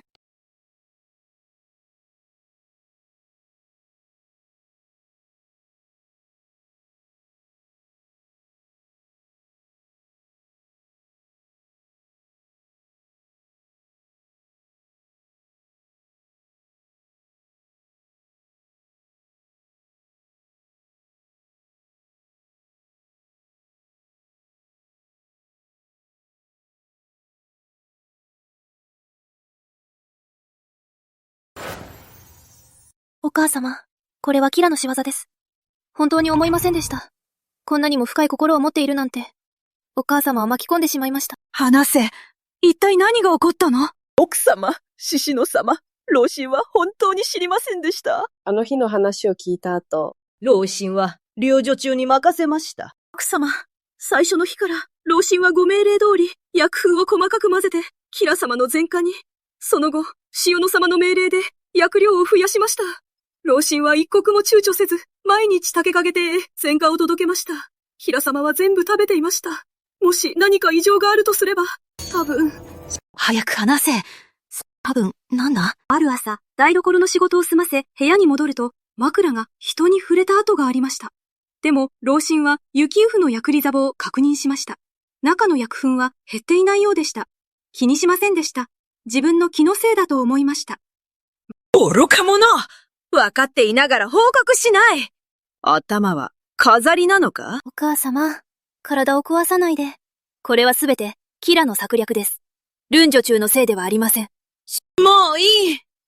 下へ行け。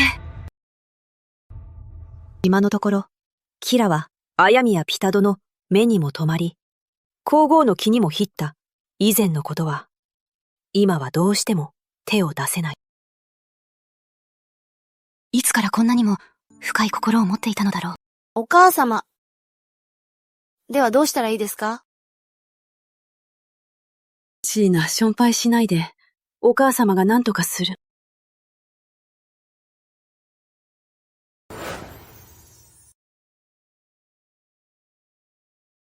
この雪蓮、きっと彼の足の病気に効くはず。何者だ？命を取りに来た。行け！手を出すな！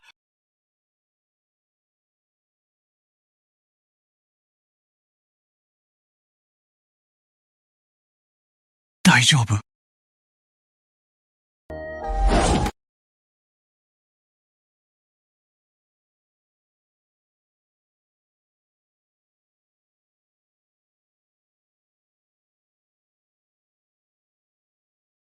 手を出すな。彼女に手を出すなら、俺の屍を踏み越えろ！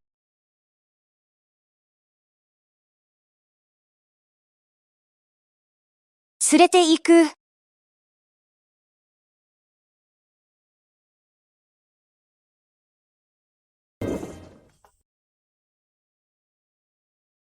狂ってるの？今あと少しで殺されるところだったのに。リーチャ、まだ温かい。温かいうちに食べなさい。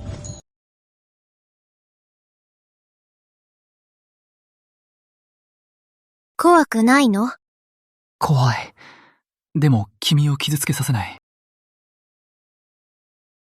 バカ。でも君は怪我してるのに。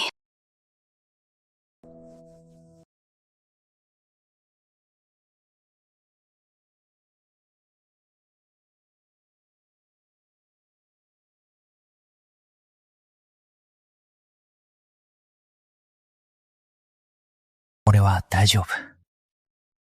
これぐらいの怪我は。行こう。家に帰ろう。話があるから。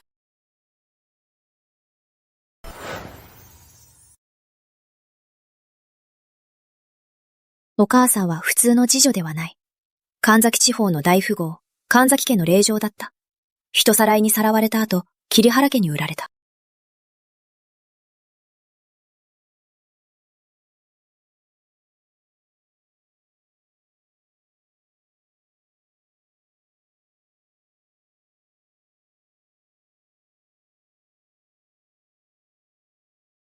この曲兵の模様は神崎地方の蓮の間のようだ。何か知っているのだろう。母さんは本当に自発的に家を出たのですか？これは神崎家の印だ。お母さんは大富豪の娘。行方不明になり、桐原家に売られた。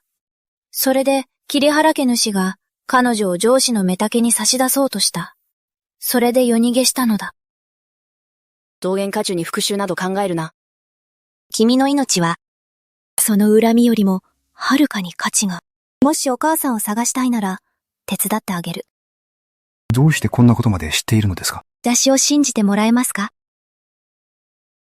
私を信じて、嘘はつかないから。さっきの人たち、なぜ君を傷つけたの？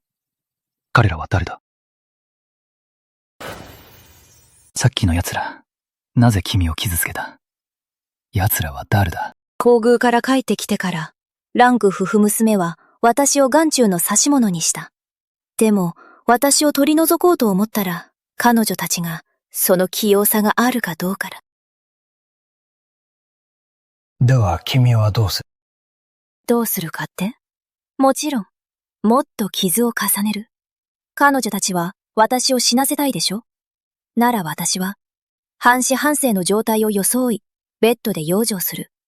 その時彼女たちは、油断するか、隙を狙うだろう。では、どう反撃する？もう彼女たちの出しゃばりではない。母さん、ワツの次女に調べさせました。キラさんは担架で運ばれた時、背中の血が着物まで染み込んでいた。それほど傷ついても死なない。運がいいのだ。心配なのは皇后陛下。これで終わらないこと。私もそれが心配です。聞くところ、フォンジョ将軍がそばにいるそうです。もし、キラが暗殺されたことが必ず徹底的に調べるでしょう。確かに送り込んだ人は功績を残していないが。でも、もし言うのはやめよう。今はもっと傷を重ねてほしい。10日半月寝込んで、この件を調べる力がないように。調べろ。今日の都内、九面資格の巣窟を、すべて相当せよ。誰が手を出したのか知れ。大丈夫か？どう？痛い？もういいわ。傷薬は最高のものを持ってきた。どうしたの？まだ血が止まらないの？彼がキラを傷つけた。今から視覚を引っ張り出して切り刻む。キラ、ここで待っていて。私の人に手を出すなら、死を招くだけだ。アクソンリンゴ。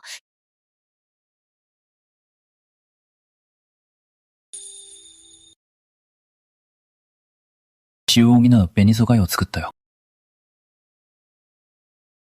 そんなに賑やか。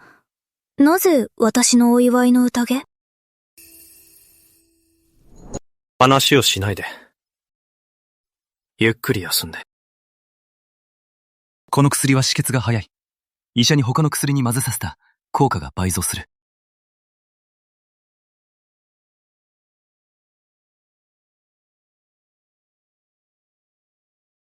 シュア、怖がらないで。もう警備兵に玄関を守らせた。二度と君を傷つける人は入れない。君が治ったら、奴らの巣窟を一掃する。